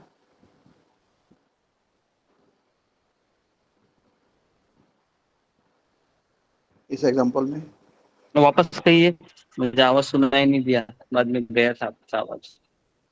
हाँ। जैसे गुरुजी श्रीला प्रभुपाद जी थे, उन्होंने अपने गुरुजी का अक्षरश पालन किया आदेशों का, और वे आत्मसंतुष्ट रहे। फिर अर्जुन ने कृष्ण जी के उपदेशों का पूरा पालन किया और विजयी हुआ। तो उनके पसंद नापसंद अपने नहीं देखी ना उन्होंने, ना प्रभुपाद जी ने देखी है, ना अर्जुन ने देखी है। अपने गुरु की आज्ञा का पालन किया उन्होंने। जी, तो फिर प्रश्न आपने पूछा, लेकिन कितने लोग ये जी हाँ, कितने लोग ये मानते हैं कि अपनी पसंद नापसंद को छोड़ना बहुत कठिन है? फिंगर को रेज कीजिए। अपनी पसंद और नापसंद को छोड़ना बहुत कठिन है, और एक चीज को मैं जिंदगी भर फॉलो कर लूं ये भी कठिन है। कितने लोग इसको अग्री करते हैं कि, है ना, जैसे कि पसंद नापसंद, मुझे जो अच्छा लगता है वो मैं ना करूं। अगर आपको कोई फैमिली में कहेगा कि ये मत करो, तो आप उनके ऊपर गुस्सा होते हैं या उनसे प्रेम करते हैं? गुस्सा होते हैं या प्रेम करते हैं? गुस्सा होते हैं ना, नेचुरल है, बराबर है। लेकिन आप अगर खुद मानकर ये चले कि मुझे इस व्यक्ति का सुनना ही है, तो उसके बोलने से आपको गुस्सा आएगा या प्रेम होगा? नहीं, प्रेम आएगा। प्रेम होगा। ठीक है, क्लियर है आपको क्या बताना चाह रहा हूं? अगर आपका मन तब तक नहीं माने कि मुझे इस व्यक्ति का सुनना ही है, तब तक फिर आप उसके ऊपर गुस्सा ही करेंगे। तो इसलिए भक्ति ये पहले ना स्वीकार करने की बात होती है। जब तक हम स्वीकार ही नहीं किए हैं, तो फिर वह व्यक्ति हमें कुछ भी बोलेगा, उसको हम अपने विचार से उसका माप तोल करेंगे, तराजू में डाल के उन शब्दों को, बराबर है? ऐसा ही होता है। तो इसके लिए पहले स्वीकार करना होता है ना। और अगर हम गुरु को स्वीकार करते हैं तो गुरु की बातें हमको बिल्कुल समझ में नहीं आती है। जैसे अर्जुन को जब कृष्ण ने गीता सुनाई, तो अर्जुन को तीसरे अध्याय में तो कुछ समझ में नहीं आया, है ना। और फिर भगवान ने उसको 17 अध्याय सुनाए। 17 अध्याय सुनाने के बाद भगवान ने अर्जुन को कहा कि अर्जुन, मैंने तुम्हें संपूर्ण ज्ञान दे दिया है ना, अभी तुम्हें जैसा लगता है वैसा तुम करो, है ना। लेकिन भगवान अर्जुन कहता है कि आप जैसा बोलोगे वैसे ही मैं करूंगा, करिष्ये वचनम तव। ठीक है जी, ओके। और किसी का सवाल? रूबी कुमारी। जी हरे कृष्णा गुरु जी, दंड प्रणाम। गुरु जी, एक कुछ दिन पहले आपने थॉट्स शेयर किए थे, मन वही करने की कोशिश करता है जो हम नहीं करना चाहते हैं। इस पर मेरा क्वेश्चन था, तो गुरु जी ऐसा क्यों होता है, जो हम तो नहीं चाहते हैं फिर भी वो मन वही चीज करने को भागता है बार बार? तो इसमें आंसर भी दिया था कि भक्ति योग से ये संभव है। तो ये बहुत बहुत बार मेरे साथ ऐसा होता है कि कोशिश करती हूँ, मैं हार जाती हूँ। जी जी जी, नहीं देखिए, पहले तो हमें ये स्वीकार करना चाहिए कि हमारी लड़ाई बहुत लंबी है ना। क्योंकि अभी हमको पता चला है कि मुझे गुरु का सुनना है, आध्यात्मिक गुरु का सुनना ही है, लेकिन उस सुनने के बीच में हमारे मन में लड़ाई चलती रहेगी। कितने लोगों का ये ऐसा अनुभव है कि मन में लड़ाई चलती रहती है? मन कहता है क्यों सुनूं उसकी, क्यों सुनूं, मेरी क्यों नहीं सुन रहा है तुम, मेरी सुनो ना, अरे बाहर का खाना चाहिए। मन कहता है लेकिन प्रवचन में सुना है कि बाहर का नहीं खाना चाहिए।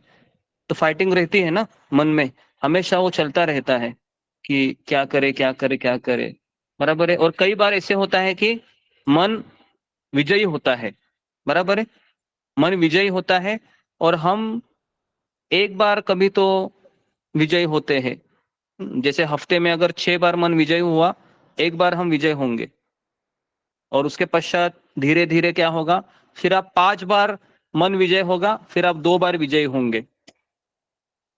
आई बात समझ में? फिर 6 महीने 1 साल में क्या होगा, 3 दिन 4 दिन मन विजयी होगा, 3 दिन हफ्ते में आप विजयी होंगे। तो इस तरीके से ये धीरे धीरे हमारा ग्राफ आगे बढ़ता है ना। तो अभी हमारी 1 साल 1.5 साल 2 साल की साधना से कुछ होने वाला है नहीं, बराबर है। क्योंकि हमने तो करोड़ों जन्म से हमने भगवान को भूलकर हम, है ना, बहुत सारी चीजें की है। तो क्या लगता है रूबी कुमारी, 2-2.5 साल में कुछ हो जाएगा इतना कुछ हमारे मन में? नहीं गुरु तो जी। हमारा मन में तो है ना, और ऊपर से हम कितना चीज देखते हैं ना, जैसे टीवी देखते हैं, मोबाइल में व्हाट्सएप चलाते हैं, फेसबुक में घूमते हैं, वो भी तो कचरा ही रहता है ना हमारे रोज का, डेली कचरा मन में। तो जी फिर गुरु। बहुत कठिन लगता है कि भले हम सुबह उठ रहे हैं, माला कर रहे हैं, लेकिन हम इस बात का ध्यान नहीं दे रहे हैं कि मैं कचरा भी तो अंदर ले रहा हूँ, बराबर है ना। कचरा लेते कि नहीं हम दिन भर? जैसे अभी प्रवचन खत्म हो गया 4:30-5 बजे, तो क्या आप फेसबुक नहीं जाओगे? क्या आप घूमने नहीं जाओगे? क्या आप कोई मूवी का क्लिप्स नहीं देखोगे?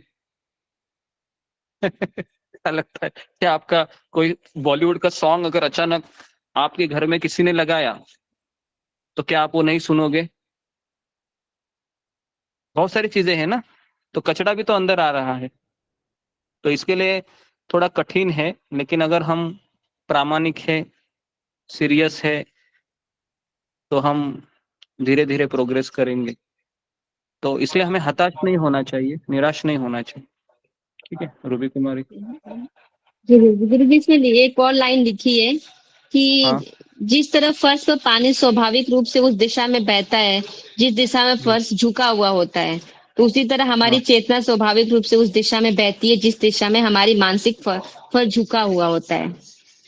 जी बराबर है। जहाँ पर मेरी इच्छाएं हैं वहीं पर हम दौड़े चले जाएंगे।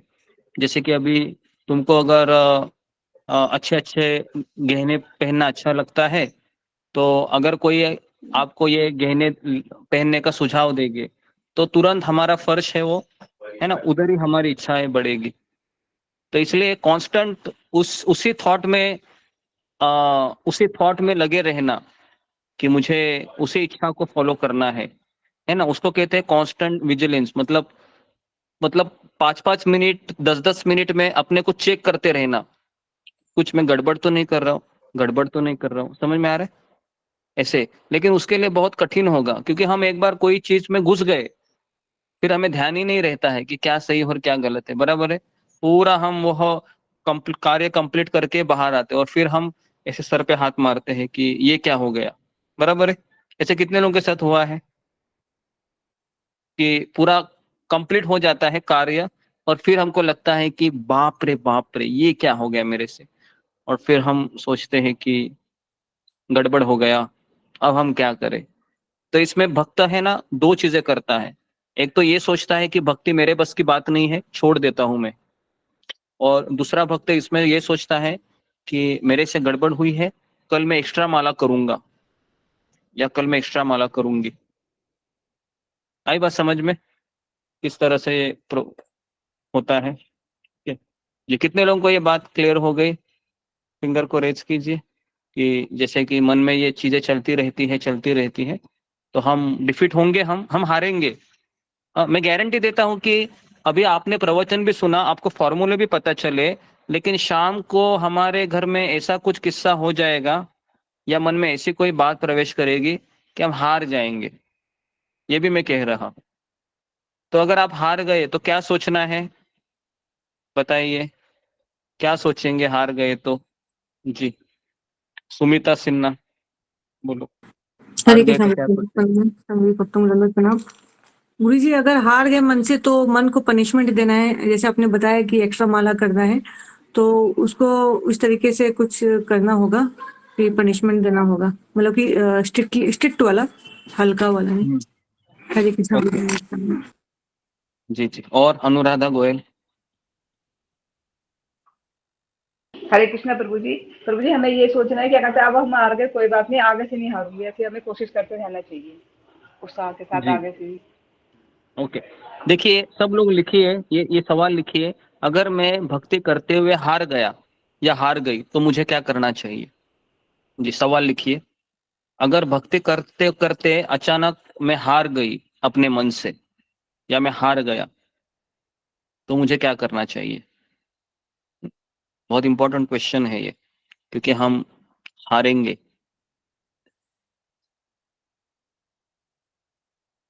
जी अगर हम भक्ति करते हुए हार गए तो मैं क्या करूंगा? जी क्या करेंगे बताइए अशोक चावला प्रभु। गुरुजी अगर हार गया तो कहते हैं हार के बाद ही जीता है, पर हम पॉजिटिव रहें भाई, कभी ना कभी तो हम जीतेंगे ही, इसके ओवर पावर करेंगे। नेगेटिव नहीं जाना हमने, पॉजिटिव जाना है। ओके हम तो सब ओवर लोग पावर लिखिए। करेंगे। जी स्ट्रॉन्ग धन्यवाद। विल सब चाहिए। लिखिए, पहला लिखिए पॉइंट कि हमको निराश नहीं होना है। पहला पॉइंट लिखिए, हमें निराश नहीं होना है, हमें निराश नहीं होना है, पहली बात। ब्रैकेट में लिखिए, हमेशा आशावादी रहना है, हमेशा आशावादी रहना है। आशावादी मतलब होप्स कि कृष्ण में मुझे स्वीकार करेंगे, क्योंकि मैं उन्हीं का बच्चा हूं, भले ही नालायक हूं लेकिन मुझे स्वीकार करेंगे।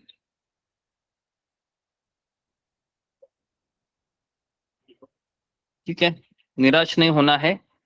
और दूसरा पॉइंट लिखिए कि अगले दिन मुझे अपनी माला को बढ़ानी है। अगले दिन मुझे अपनी माला को बढ़ाना है।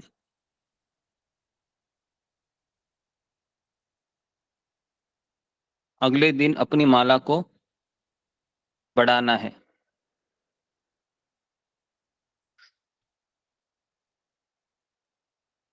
तीसरा है कि अगर कुछ ऐसा हारता है तो उस दिन रात को खाना मत खा लो, अपने आप को पनिश करो,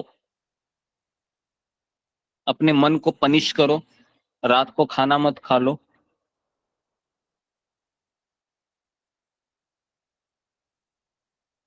रात को खाना मत खा लो।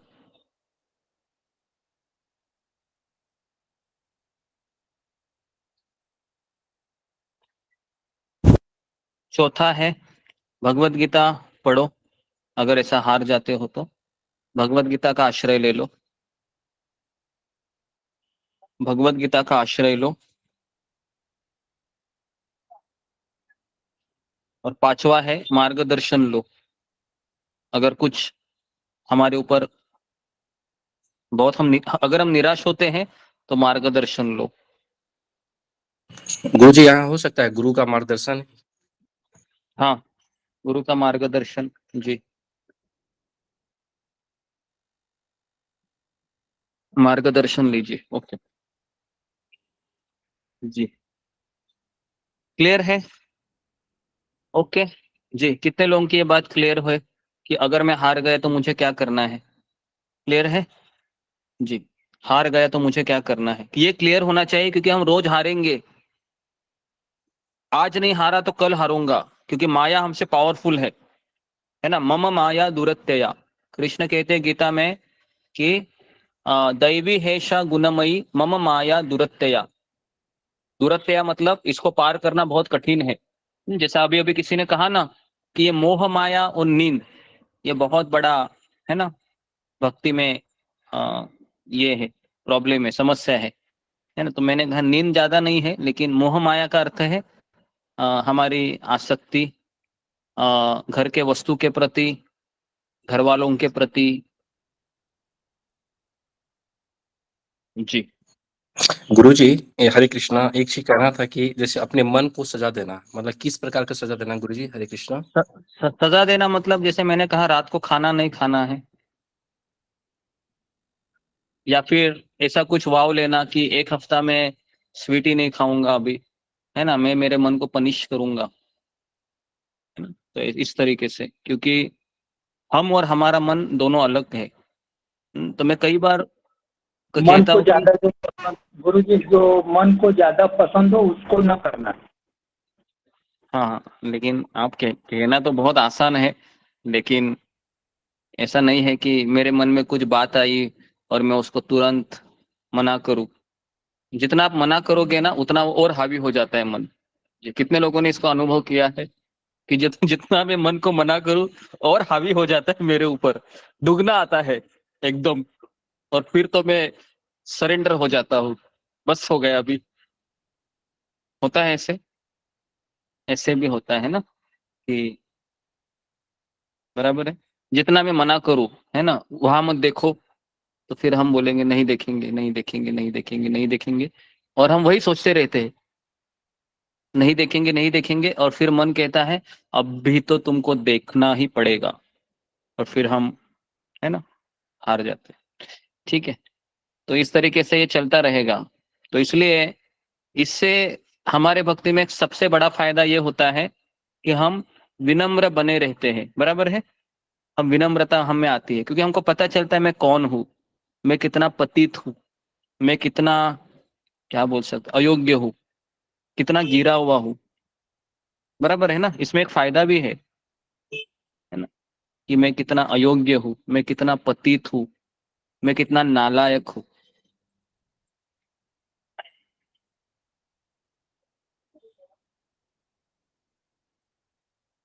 ठीक है, तो अभी मैं आपको एक स्टेटमेंट बता रहा हूं, उसको थोड़ा लिखिए कि पतन होना भक्ति में ये स्वाभाविक है।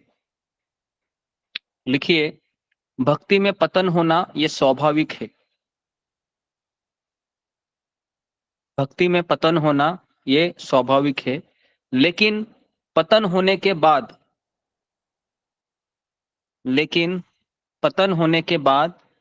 वहीं पर पड़े रहकर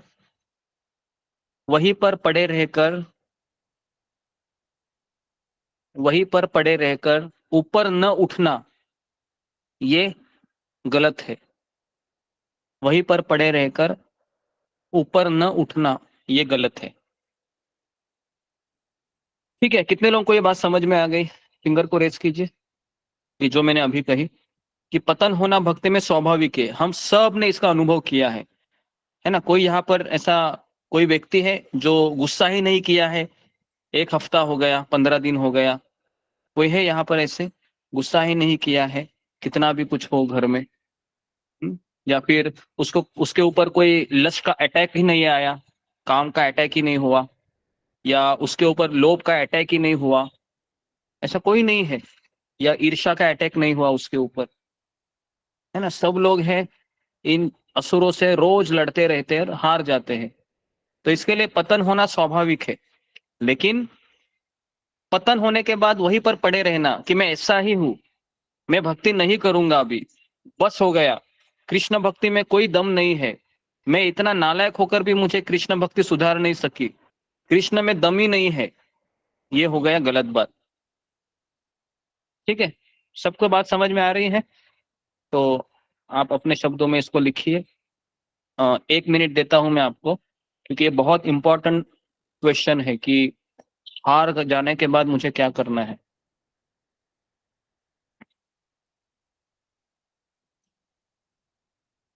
हार जाने के बाद मुझे क्या करना है ना, भक्ति में या कहीं पर भी, क्योंकि हारना तो हमारा स्वभाव है। जिस व्यक्ति ने समझ लिया ना इस संसार में मुझे हार ज्यादा मिलेगी, वो व्यक्ति हमेशा सुखी रहता है, क्योंकि उसको पता है ये संसार मैं नहीं चलाता हूँ, ये संसार कोई और चला रहा है ना। तो वो हम्बल बनता है। और जो व्यक्ति को हमेशा जीत ही चाहिए, फिर वही व्यक्ति सुसाइड करते हैं। ये भी मैं आपको बता रहा हूँ। पता है लोग सुसाइड कौन करते हैं? जो सबसे सफल व्यक्ति सुसाइड करते हैं, असफल व्यक्ति सुसाइड नहीं करता है ना। जैसे कितने लोग इसको अग्री करते हैं?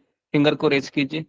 इस संसार में सफल व्यक्ति ही सुसाइड करते हैं या अपना घात कर लेते हैं। हारा हुआ व्यक्ति कभी सुसाइड नहीं करता है, वो प्रयास करते रहता है। ठीक है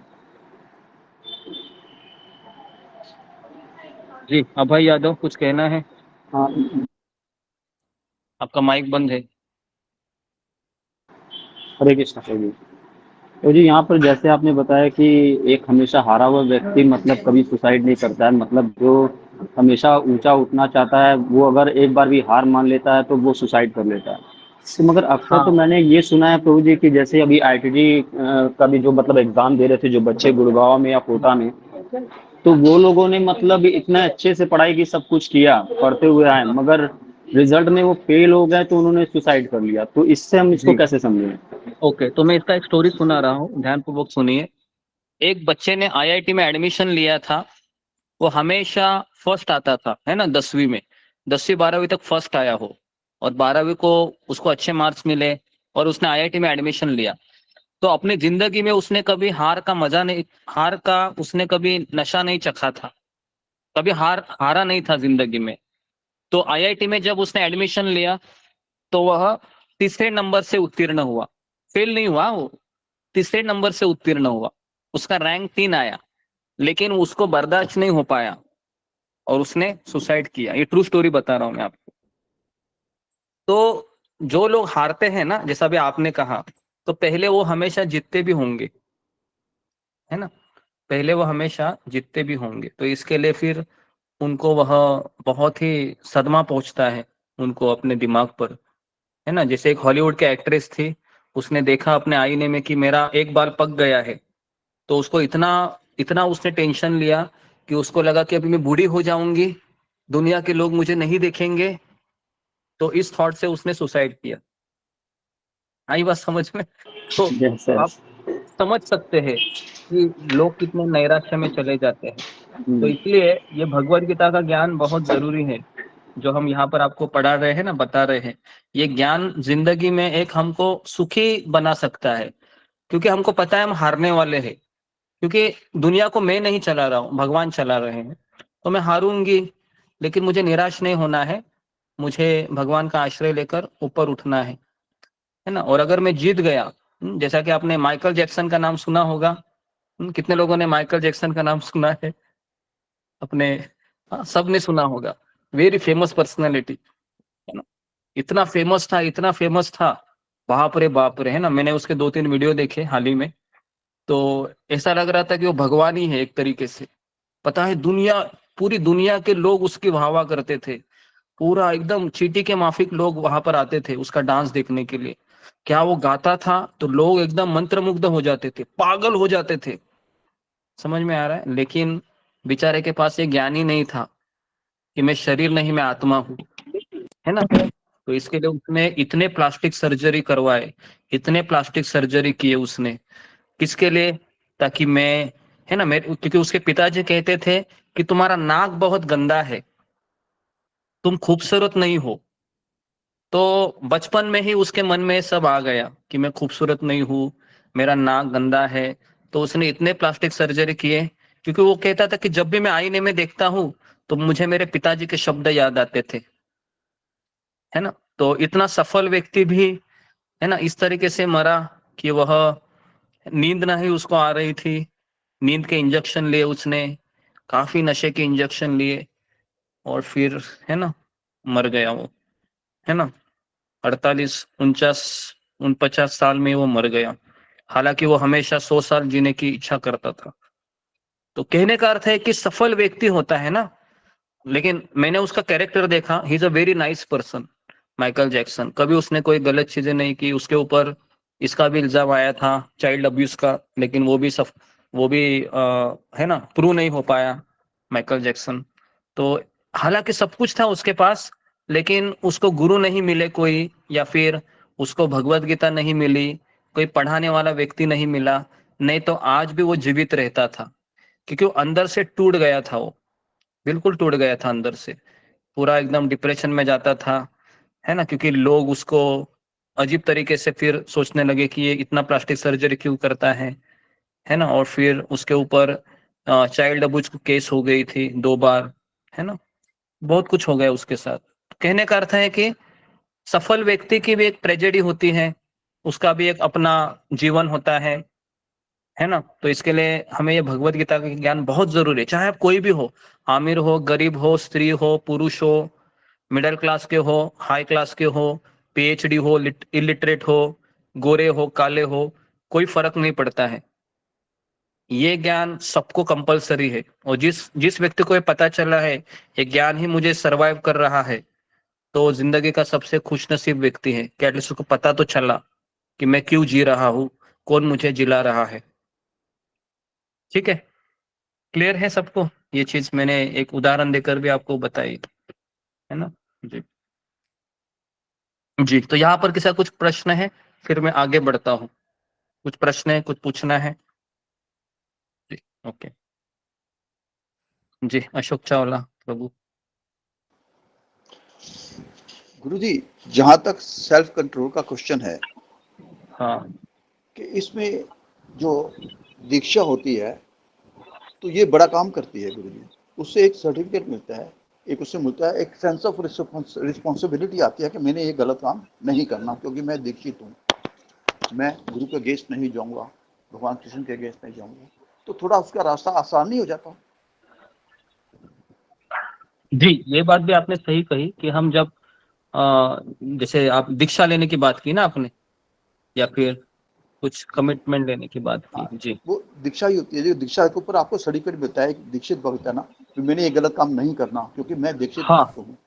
जी जी जी जी जी। इसके लिए, यहाँ इसके लिए लेना, रास्ता आसान हो जाता है थोड़ा सा। हाँ हाँ, रास्ता आसान हो जाता है। ये भी बात सही है कि दीक्षा लेने से या वाव लेने से रास्ता आसान हो जाता है, ये भी अच्छी बात है जी, ये भी ठीक है।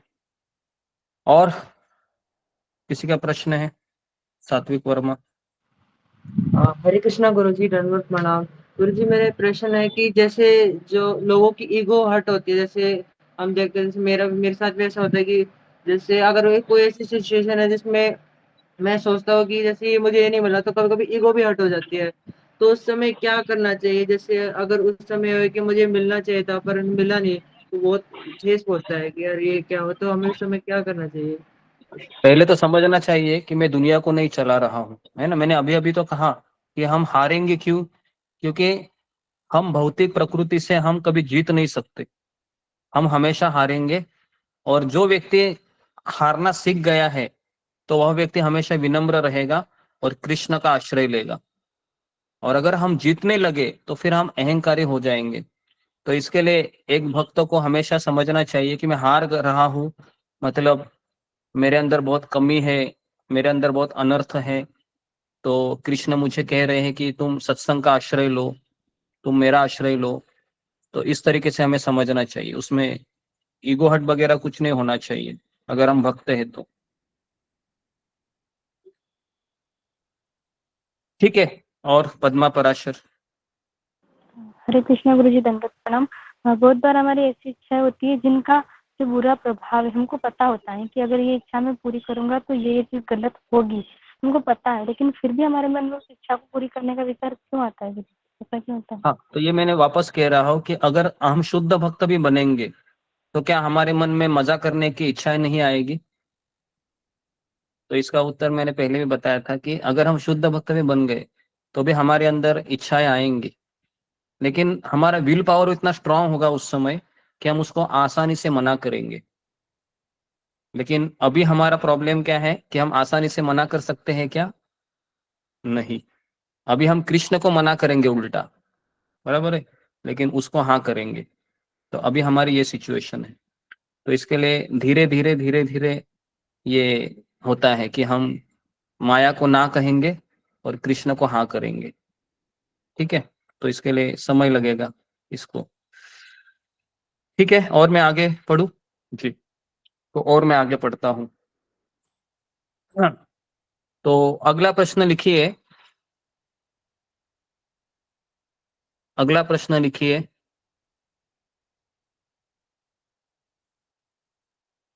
अगर मैं भक्ति में निराश होता हूं, अगर मैं भक्ति में निराश होता हूं तो मेरी क्या गति हो सकती है?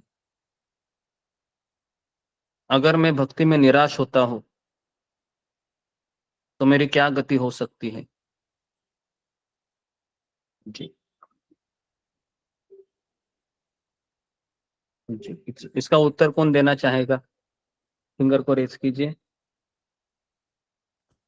अगर मैं भक्ति में निराश होता हूं तो मेरी क्या गति हो सकती है?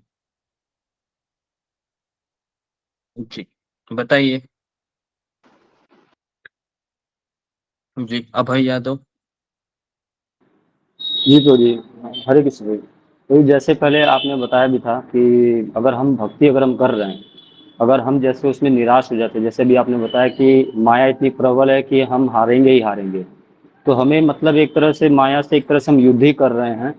और उस दौरान हमें अपनी भक्ति को मतलब निराश होने के बावजूद भी हमें अपनी भक्ति को एक तरह से एकाग्र होकर उसको करना है, खासकर अपनी साधना के द्वारा। तो अगर हम भक्ति में अगर जैसे हम निराश अगर होते भी हैं, तो हमें ये सोचना है कि जैसे आपने भगवत गीता का श्लोक बताया था कि स्वप्लम सत धर्म सत्राय तो महतो भया था, कि अगर हम थोड़ा सा भी कोई 20% भी अगर हम भगवान के लिए हम सेवा करते हैं, निराश हो जाते हैं या हमारी मृत्यु हो जाती है, तो अगले जन्म में हमें भगवान फिर जहां से हमने भक्ति खत्म की वहां से हमें दोबारा मौका देते हैं। हरे कृष्ण। हाँ जी, तो ये भी है कि हमारे हाथ में है फिलहाल कि सुबह 4 बजे उठना, ये हमारे हाथ में है, हमारे हाथ में है, बराबर है, उतना तो हमारे हाथ में। तो वहां पर भी हम करेंगे कि क्या करे, माया का प्रकोप मेरे मन के ऊपर इतना है कि मैं 4 बजे उठ ही नहीं सकता हूं, मुझे 6 बजे सोना ही पड़ेगा। तो ये बात गलत है, बराबर है। तो कहने का अर्थ है कि माया तो स्ट्रांग है, लेकिन आप ये सोचोगे कि माया तो बहुत मजबूत है और उसका हम गलत फायदा उठाएंगे कि मैं 6 बजे तक सोता रहूंगा, तो फिर हम गलत कर रहे है ना। जैसे कि मैंने अभी अभी स्टेटमेंट लिखवा के दी कि पतन होना स्वाभाविक है, लेकिन पतन होने के बाद वहीं पर पड़े रहना और सोचना कि मैं ऐसा ही हूँ, मेरे से नहीं होगा, मैं बहुत पतित हूँ कि मैं 4 बजे भी नहीं उठ सकता, ये गलत है। ओके, तो इसके लिए हमें संघर्ष करना चाहिए ना। और मैंने कहा कि मैं आपको बताऊं कि सुबह 4 बजे की लोकल रहती है, पता है, बड़े बड़े चीजों में लोकल ट्रेन सुबह 4 बजे की, आप देखो कितनी पूरी खचाखच भरी हुई रहती है, पता है आपको। सब एकदम वह सब्जी वाले रहते हैं, जॉब करने वाले होते हैं, सुबह के ट्रेन पकड़ते। क्या ये लोग उठते नहीं है क्या 2:30 बजे 3 बजे? क्या ये लोग उठते नहीं है? ये लोग भी तो उठते हैं, बराबर है, इनका काम ही है रोजी रोटी कमाना। लेकिन सोचो एक भक्त ये जानकर भी आलसी होकर सोते रहता है कि मैं 6 बजे उठूंगा, माला करना नहीं है मुझे। तो ये इससे बड़ा दुर्दैव हमारा क्या हो सकता है ना। क्योंकि एक बार हम मान लो हमारा देहांत हो गया, तो क्या हम यमराज से बोल सकते हैं क्या मुझे जरा 10 दिन उधार दीजिए, मुझे नीचे जाना है? ऐसा तो नहीं होगा ना। तो इसके लिए थोड़ा सा आप सोचिए। अभी जैसा कि आज के दिन का सूर्यास्त हो गया, तो क्या ये आज का 8 जुलाई का तारीख वापस आ सकता है अगर आप आज उठे नहीं तो? चला गया वो दिन, सोचिए, है ना। तो इसके लिए इसको थोड़ा सा सीरियसली ले लीजिए, क्योंकि बहुत जरूरी है इस चीज को समझना, है ना। तो अभी आप सब लोग यहाँ पर देखो 80 लोग हैं, ये लोग समझ रहे हैं लेकिन नहीं आएंगे फिर भी, है ना, फिर भी नहीं आएंगे। तो आना चाहिए, एटलीस्ट 4 बजे नहीं, 4:30 बजे आइए, 5 बजे तक आइए। एक बार देखिए भगवान के नाम में कितनी पावर है, कितनी शक्ति है, और फिर आपका ही जीवन बदल सकता है इसमें। ठीक है, तो अभी हम अगला श्लोक लेते हैं, श्लोक क्रमांक 19 जी। ओके, अशोक चावला प्रभु, इसका अनुवाद और तात्पर्य पढ़िए, श्लोक क्रमांक 19। हरे कृष्णा गुरु जी, उसमें क्या आंसर जवाब लिखिए, अगर मैं भक्ति से निराश होता हूँ तो मेरे मन की क्या क्या गति हो सकती है? हरे कृष्ण गुरु जी। हाँ जी जी जी, सॉरी, इसको लिखवा के नहीं दिया मैं। पहला पॉइंट लिखिए कि मैं भक्ति में निराश होता हूँ, तो सबसे पहला है कि मुझे मेरी माला कम हो जाएगी, मेरी हरि नाम की माला कम हो जाएगी, निराश हो। दूसरा है हम गुरु और कृष्ण को ब्लेम करेंगे। ब्लेम को क्या बोलते हैं हिंदी में? बदनाम, दोष लगते दोष हैं। या बदनाम लिखिए। हाँ, गुरु और दोष कृष्ण को, देना, हाँ, आरोप, दोष देंगे, आरोप दोष करेंगे। देंगे, हाँ, आरोप करेंगे जी। गुरु और कृष्ण के ऊपर आरोप करेंगे कि इन्होंने मेरी जिंदगी खराब की है जी। ठीक है, तीसरे है कि हम भौतिक जीवन में वापस जाएंगे। तीसरा है कि हम भौतिक चीजों में, आवाज लहरा रही गुरुजी। जी, तीसरा है भौतिक चीजों में हम भौतिक जीवन में वापस जाएंगे, भौतिक जीवन में हम वापस जाएंगे। ठीक है, तो देखिए भक्ति में अगर हम निराश हो गए तो ये चीजें होंगी। ठीक है, भौतिक जीवन में वापस जाएंगे। और फिर लिखिए हम प्याज लहसुन खाएंगे, चाय कॉफी पिएंगे, ये भी लिखिए, हम प्याज लहसुन खाएंगे, चाय कॉफी पिएंगे। और बस यहाँ तक ही करता है। मैंने कभी सुना नहीं कि उसने छोड़कर चला गया और उसने नॉनवेज खाया, नॉनवेज नहीं खाता है वो, लेकिन चाय कॉफी तो वापस शुरू हो जाता है और प्याज लहसुन भी खाने लगता है वो। ठीक है, इतनी चीजें होती हैं। तो बहुत खतरनाक है निराश होना। कितने लोगों को लगता है निराश होना बहुत खतरनाक है? फिंगर को रेज कीजिए। भक्ति में निराश होना, निराश मतलब एक तरीके से डिप्रेशन में आना कि ये क्या हो गया मेरा, मैंने 5 साल दिए, 4 साल दिए, 10 साल दिए इस्कॉन को, 16 माला, लेकिन आज मैं निराश हो गया हूँ क्योंकि भक्ति को चलते मैंने रिश्तेदारों को दूर किया, किसी की कहना नहीं मानी, बस गुरु कृष्ण को लेकर जिया मैं। और अभी देखो 5 साल हो गए, 6 साल हो गए, और अभी मुझे भक्ति में डिप्रेशन आ रहा है, निराश हो रहा हूं मैं, है ना। क्या ऐसा हो सकता है दिन? ऐसा आ सकता है दिन। आई बात समझ में? तो इसके लिए काउंसलिंग होना जरूरी है, मार्गदर्शन होना जरूरी है। कम से कम एक व्यक्ति चाहिए जो मेरी पीड़ा को समझे, मुझे बताए कि मुझे क्या करना चाहिए, है ना। नहीं तो फिर उस समय हम मैक्सिमम लोग हैं उस समय फिर प्रभुपाद जी को भी दोष देते हैं, गुरु को भी दोष देते हैं और सोचते हैं कि इस्कॉन अच्छी जगह नहीं है, 10 साल मेरे बिताए, है ना। तो उस समय उसने क्या सोचना चाहिए, कमी किसमें है, कमी इस्कॉन में है या मुझ में है? मुझ में। कमी किसमें है? मुझ में कमी है, ठीक है, मुझ में कमी है। इस्कॉन में प्रभुपाद में कोई कमी नहीं है। मैं नालायक हूँ, मैं सुबह 4 बजे नहीं उठ रहा हूँ, अभी पतन मेरा हो गया है, तो मैं उसमें भक्ति मार्ग को क्यों दोष दूं? बराबर है जी। तो अगर कोई बच्चा फेल हो जाएगा तो वो अपने आप को दोष देना चाहिए या स्कूल को दोष देना चाहिए? बताइए। अपने आप को। अपने आप को दोष देना चाहिए ना। हाँ, अरे नालायक, तुमने पढ़ाई नहीं की और अभी तुम स्कूल को बोल रहा है यहाँ के टीचर अच्छे नहीं है, यहाँ के प्रिंसिपल अच्छे नहीं है, ये स्कूल अच्छा नहीं है। गलत बात है ना ये। तो इसलिए अगर हम निराश होते हैं, हमारा पतन होता है, उसके लिए मैं जिम्मेदार हूँ। ओके जी, क्लियर है इसमें? यहाँ पर किसी को सवाल है?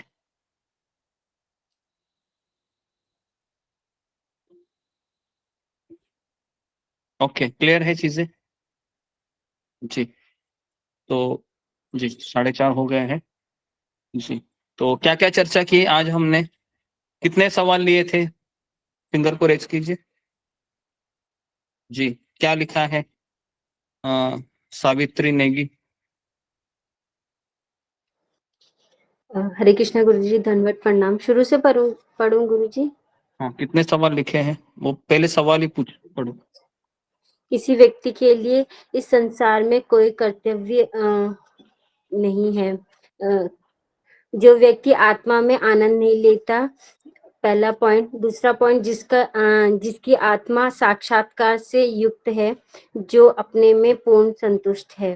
दूसरा क्वेश्चन है, कौन व्यक्ति नहीं, आत्मा में आनंद लेता है? एक ही क्वेश्चन पढ़िए, है ना। दूसरा क्वेश्चन है, ये पढ़िए सुषमा गोराई। हरे कृष्ण गुरु जी, दंडवत। कौन व्यक्ति संसार में संतुष्ट है, ये क्वेश्चन लिया था। तो जो व्यक्ति मन को अपने गुरु को और कृष्ण को दिया, एक पॉइंट। दूसरा पॉइंट था जो असली हमारा जो पसंद नापसंद होता है वो दूर रखकर हम गुरु की पसंद और नापसंद के ऊपर हम जीते हैं। और तीसरा प्रश्न किया था भक्ति करने, तीसरा, भक्ति। एक मिनट, एक ही प्रश्न कीजिए, है ना जी। तीसरा प्रश्न है, पढ़िए जी, संपा चक्रवर्ती। आत्म साक्षात्कार किसे कहते हैं? जो जान लेता है भौतिक कोई को नहीं है, नहीं हूँ, भगवान का सेवक हूँ, उसी भाव से हमेशा सनातन स्थित रहना चाहिए, उसे आत्म साक्षात्कारी व्यक्ति कहते हैं। Okay, very good. चौथा प्रश्न है, प्रवीणा, पढ़िए। हरे कृष्णा गुरुजी, दंडवत प्रणाम। सभी भक्तों के चरणों में दंडवत प्रणाम। गुरुजी, संसार में कौन व्यक्ति पूर्णतः संतुष्ट है? आंसर है, जो व्यक्ति अपने पसंद नापसंद को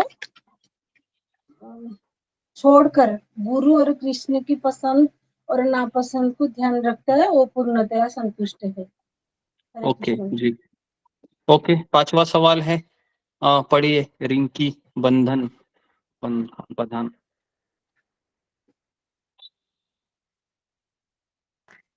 राधे राधे गुरुजी।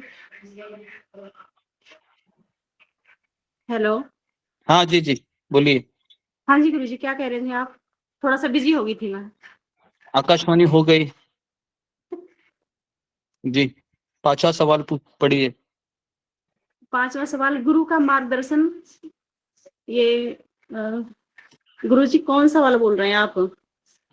अभी आप थोड़ा सा फिर आप शायद ध्यान आपका भटक गया, इसके लिए आप समझ नहीं रही हो। जरूरी ओके, काम आ गया था, बात करनी पड़ गई थी मुझे, सॉरी। हाँ अभी आप देखिए, है ना। 5वां सवाल है जी, पढ़िए नमिता साहा। हरे कृष्णा गुरुजी, आपके चरणों में कोटि कोटि प्रणाम। गुरु सर्वभक्त को चरणों में प्रणाम। मैं भक्ति करते करते हार गया तो क्या करना चाहिए? एक नंबर निराश नहीं होना, 2 नंबर अगले दिन मुझे अपने माला को बढ़ाना है, 3 नंबर यदि हारने से मन को पनिशमेंट देना और रात को खाना नहीं खाना चाहिए, 4 नंबर भगवत गीता का आश्रय कर, 5 नंबर मार्गदर्शन करना, गुरु का जी जी मार्गदर्शन करना। ओके जी। तो हरे ओके, कृष्ण गुरु जी प्रणाम। धन्यवाद। और आखिरी क्वेश्चन है जो मुझे लगता है आखिरी रहेगा, तो आखिरी क्वेश्चन है जी, पढ़िए मोनी कुमारी।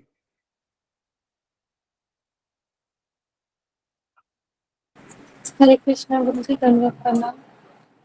छठा क्वेश्चन, भक्ति में पतन होना स्वाभाविक है, ये कैसे?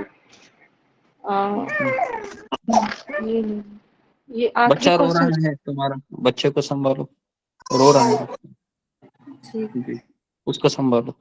ओके, तो आखिरी क्वेश्चन जी, पढ़िए नंदा राणे।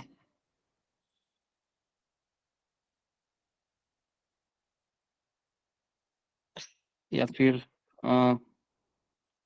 रूबी कुमारी। हरे हरे हरे कृष्ण हाँ गुरु जी, बहुत प्रणाम। हाँ, अगर बोलिए। मैं भक्ति में निराश होता हूँ तो मेरी क्या गति हो सकती है? मैं भक्ति में निराश होता हूँ तो मेरी माला कम हो जाएगी। हम गुरु और कृष्ण पर आरोप करेंगे, भौतिक जीवन के में वापस जाएंगे, हम प्याज लहसुन खाएंगे, चाय कॉफी पिएंगे। इसलिए भक्ति में निराश होना काफी जी खतरनाक साबित हो सकता है। जी जी हरे जी, कृष्ण ओके, प्रभु जी। ठीक है। तो सारे मैंने इम्पोर्टेंट क्वेश्चन है आज के सत्र में वापस एक बार कवर किए, क्योंकि ये हमको हमारे मन में सवाल पड़ते हैं, बराबर है ना? तो इसके लिए हमको इसके उत्तर भी पता होने चाहिए। तो अभी आप सब लोग उसमें ने लिखवा दिए, लेकिन अभी मैं आपको आखिरी स्टोरी सुना रहा हूँ, है ना? क्योंकि आप सब लोग क्वेश्चन आंसर तो लिखते हैं, तो मैं अब एक स्टोरी सुना रहा हूँ, ध्यानपूर्वक सुनिए, ये आखिरी स्टोरी रहेगी। कि एक शिकारी के पास ना कुछ तोते थे, कम से कम 10 तोते थे। तो उस 10 तोतों को उसने एक मंत्र सिखाया था। क्या मंत्र सिखाया था? कि शिकारी आएगा, जाल बिछाएगा और लोभ से उसमें फंसना नहीं। क्या मंत्र सिखाया था? कि शिकारी आएगा, जाल बिछाएगा और लोभ से उसमें फंसना नहीं। तो ये हमेशा 10 तोते हैं ना, वही वो बड़बड़ाते रहते थे, शिकारी आएगा, जाल बिछाएगा और लोभ से उसमें फंसना नहीं। और एक दिन शिकारी आ गया, उसने जाल बिछाया और उसने कुछ दाने डाल दिए जाल में। तो ये 10 के 10 तोते दाने खाने चले गए, और दाने खाते समय वो क्या बोल रहे थे? शिकारी आएगा, जाल बिछाएगा और लोभ से उसमें फंसना नहीं, बराबर है? और फिर उनका पैर उसमें फंस गया, और फंसने के बाद भी वही बोल रहे थे वो, शिकारी आएगा, जाल बिछाएगा, लोभ से उसमें फंसना नहीं, है ना? तो हमारी स्थिति ऐसी नहीं होनी चाहिए कि आप सब लोग लिख रहे हैं, है ना? तो उसको केवल कॉपी में मत रखिए, आई बात समझ में? उसको थोड़ा सा आप क्या कीजिए, जीवन में उतारने का प्रयास कीजिए, नहीं तो हमारी भी स्थिति तोते के जैसी होगी कि इतना सब लिखा है, लेकिन हम शॉपिंग मॉल में भी जाएंगे और यही बोलेंगे कि क्या बोलेंगे हम? कि हमें अपने मन की पसंद नापसंद को छोड़कर गुरु की इच्छा से चलना है, लेकिन हम वहां पर जाएंगे और शॉपिंग करके आएंगे। समझ में आ रहा है मुझे क्या बोल रहा है आपको? कितने लोग समझ गए इसको, इस उदाहरण को? फिंगर को रेस कीजिए। ओके, चलो, आप लोग बुद्धिमान हैं, समझ तो गया एटलीस्ट। ओके, तो लिख के तो आपने लिया है, तो ऐसा मत सोचिए, ठीक है? ठीक है, तो यहाँ पर मैं रुकता हूँ, समय ज्यादा हो गया। तो आप सबका बहुत बहुत धन्यवाद। हरे कृष्ण गुरु जी, धन्यवाद हरे गुरु कृष्ण जी। प्रभु जी, हरे कृष्ण प्रभु जी, हरे गुरु जी प्रणाम। हरे कृष्ण गुरु जी, प्रणाम।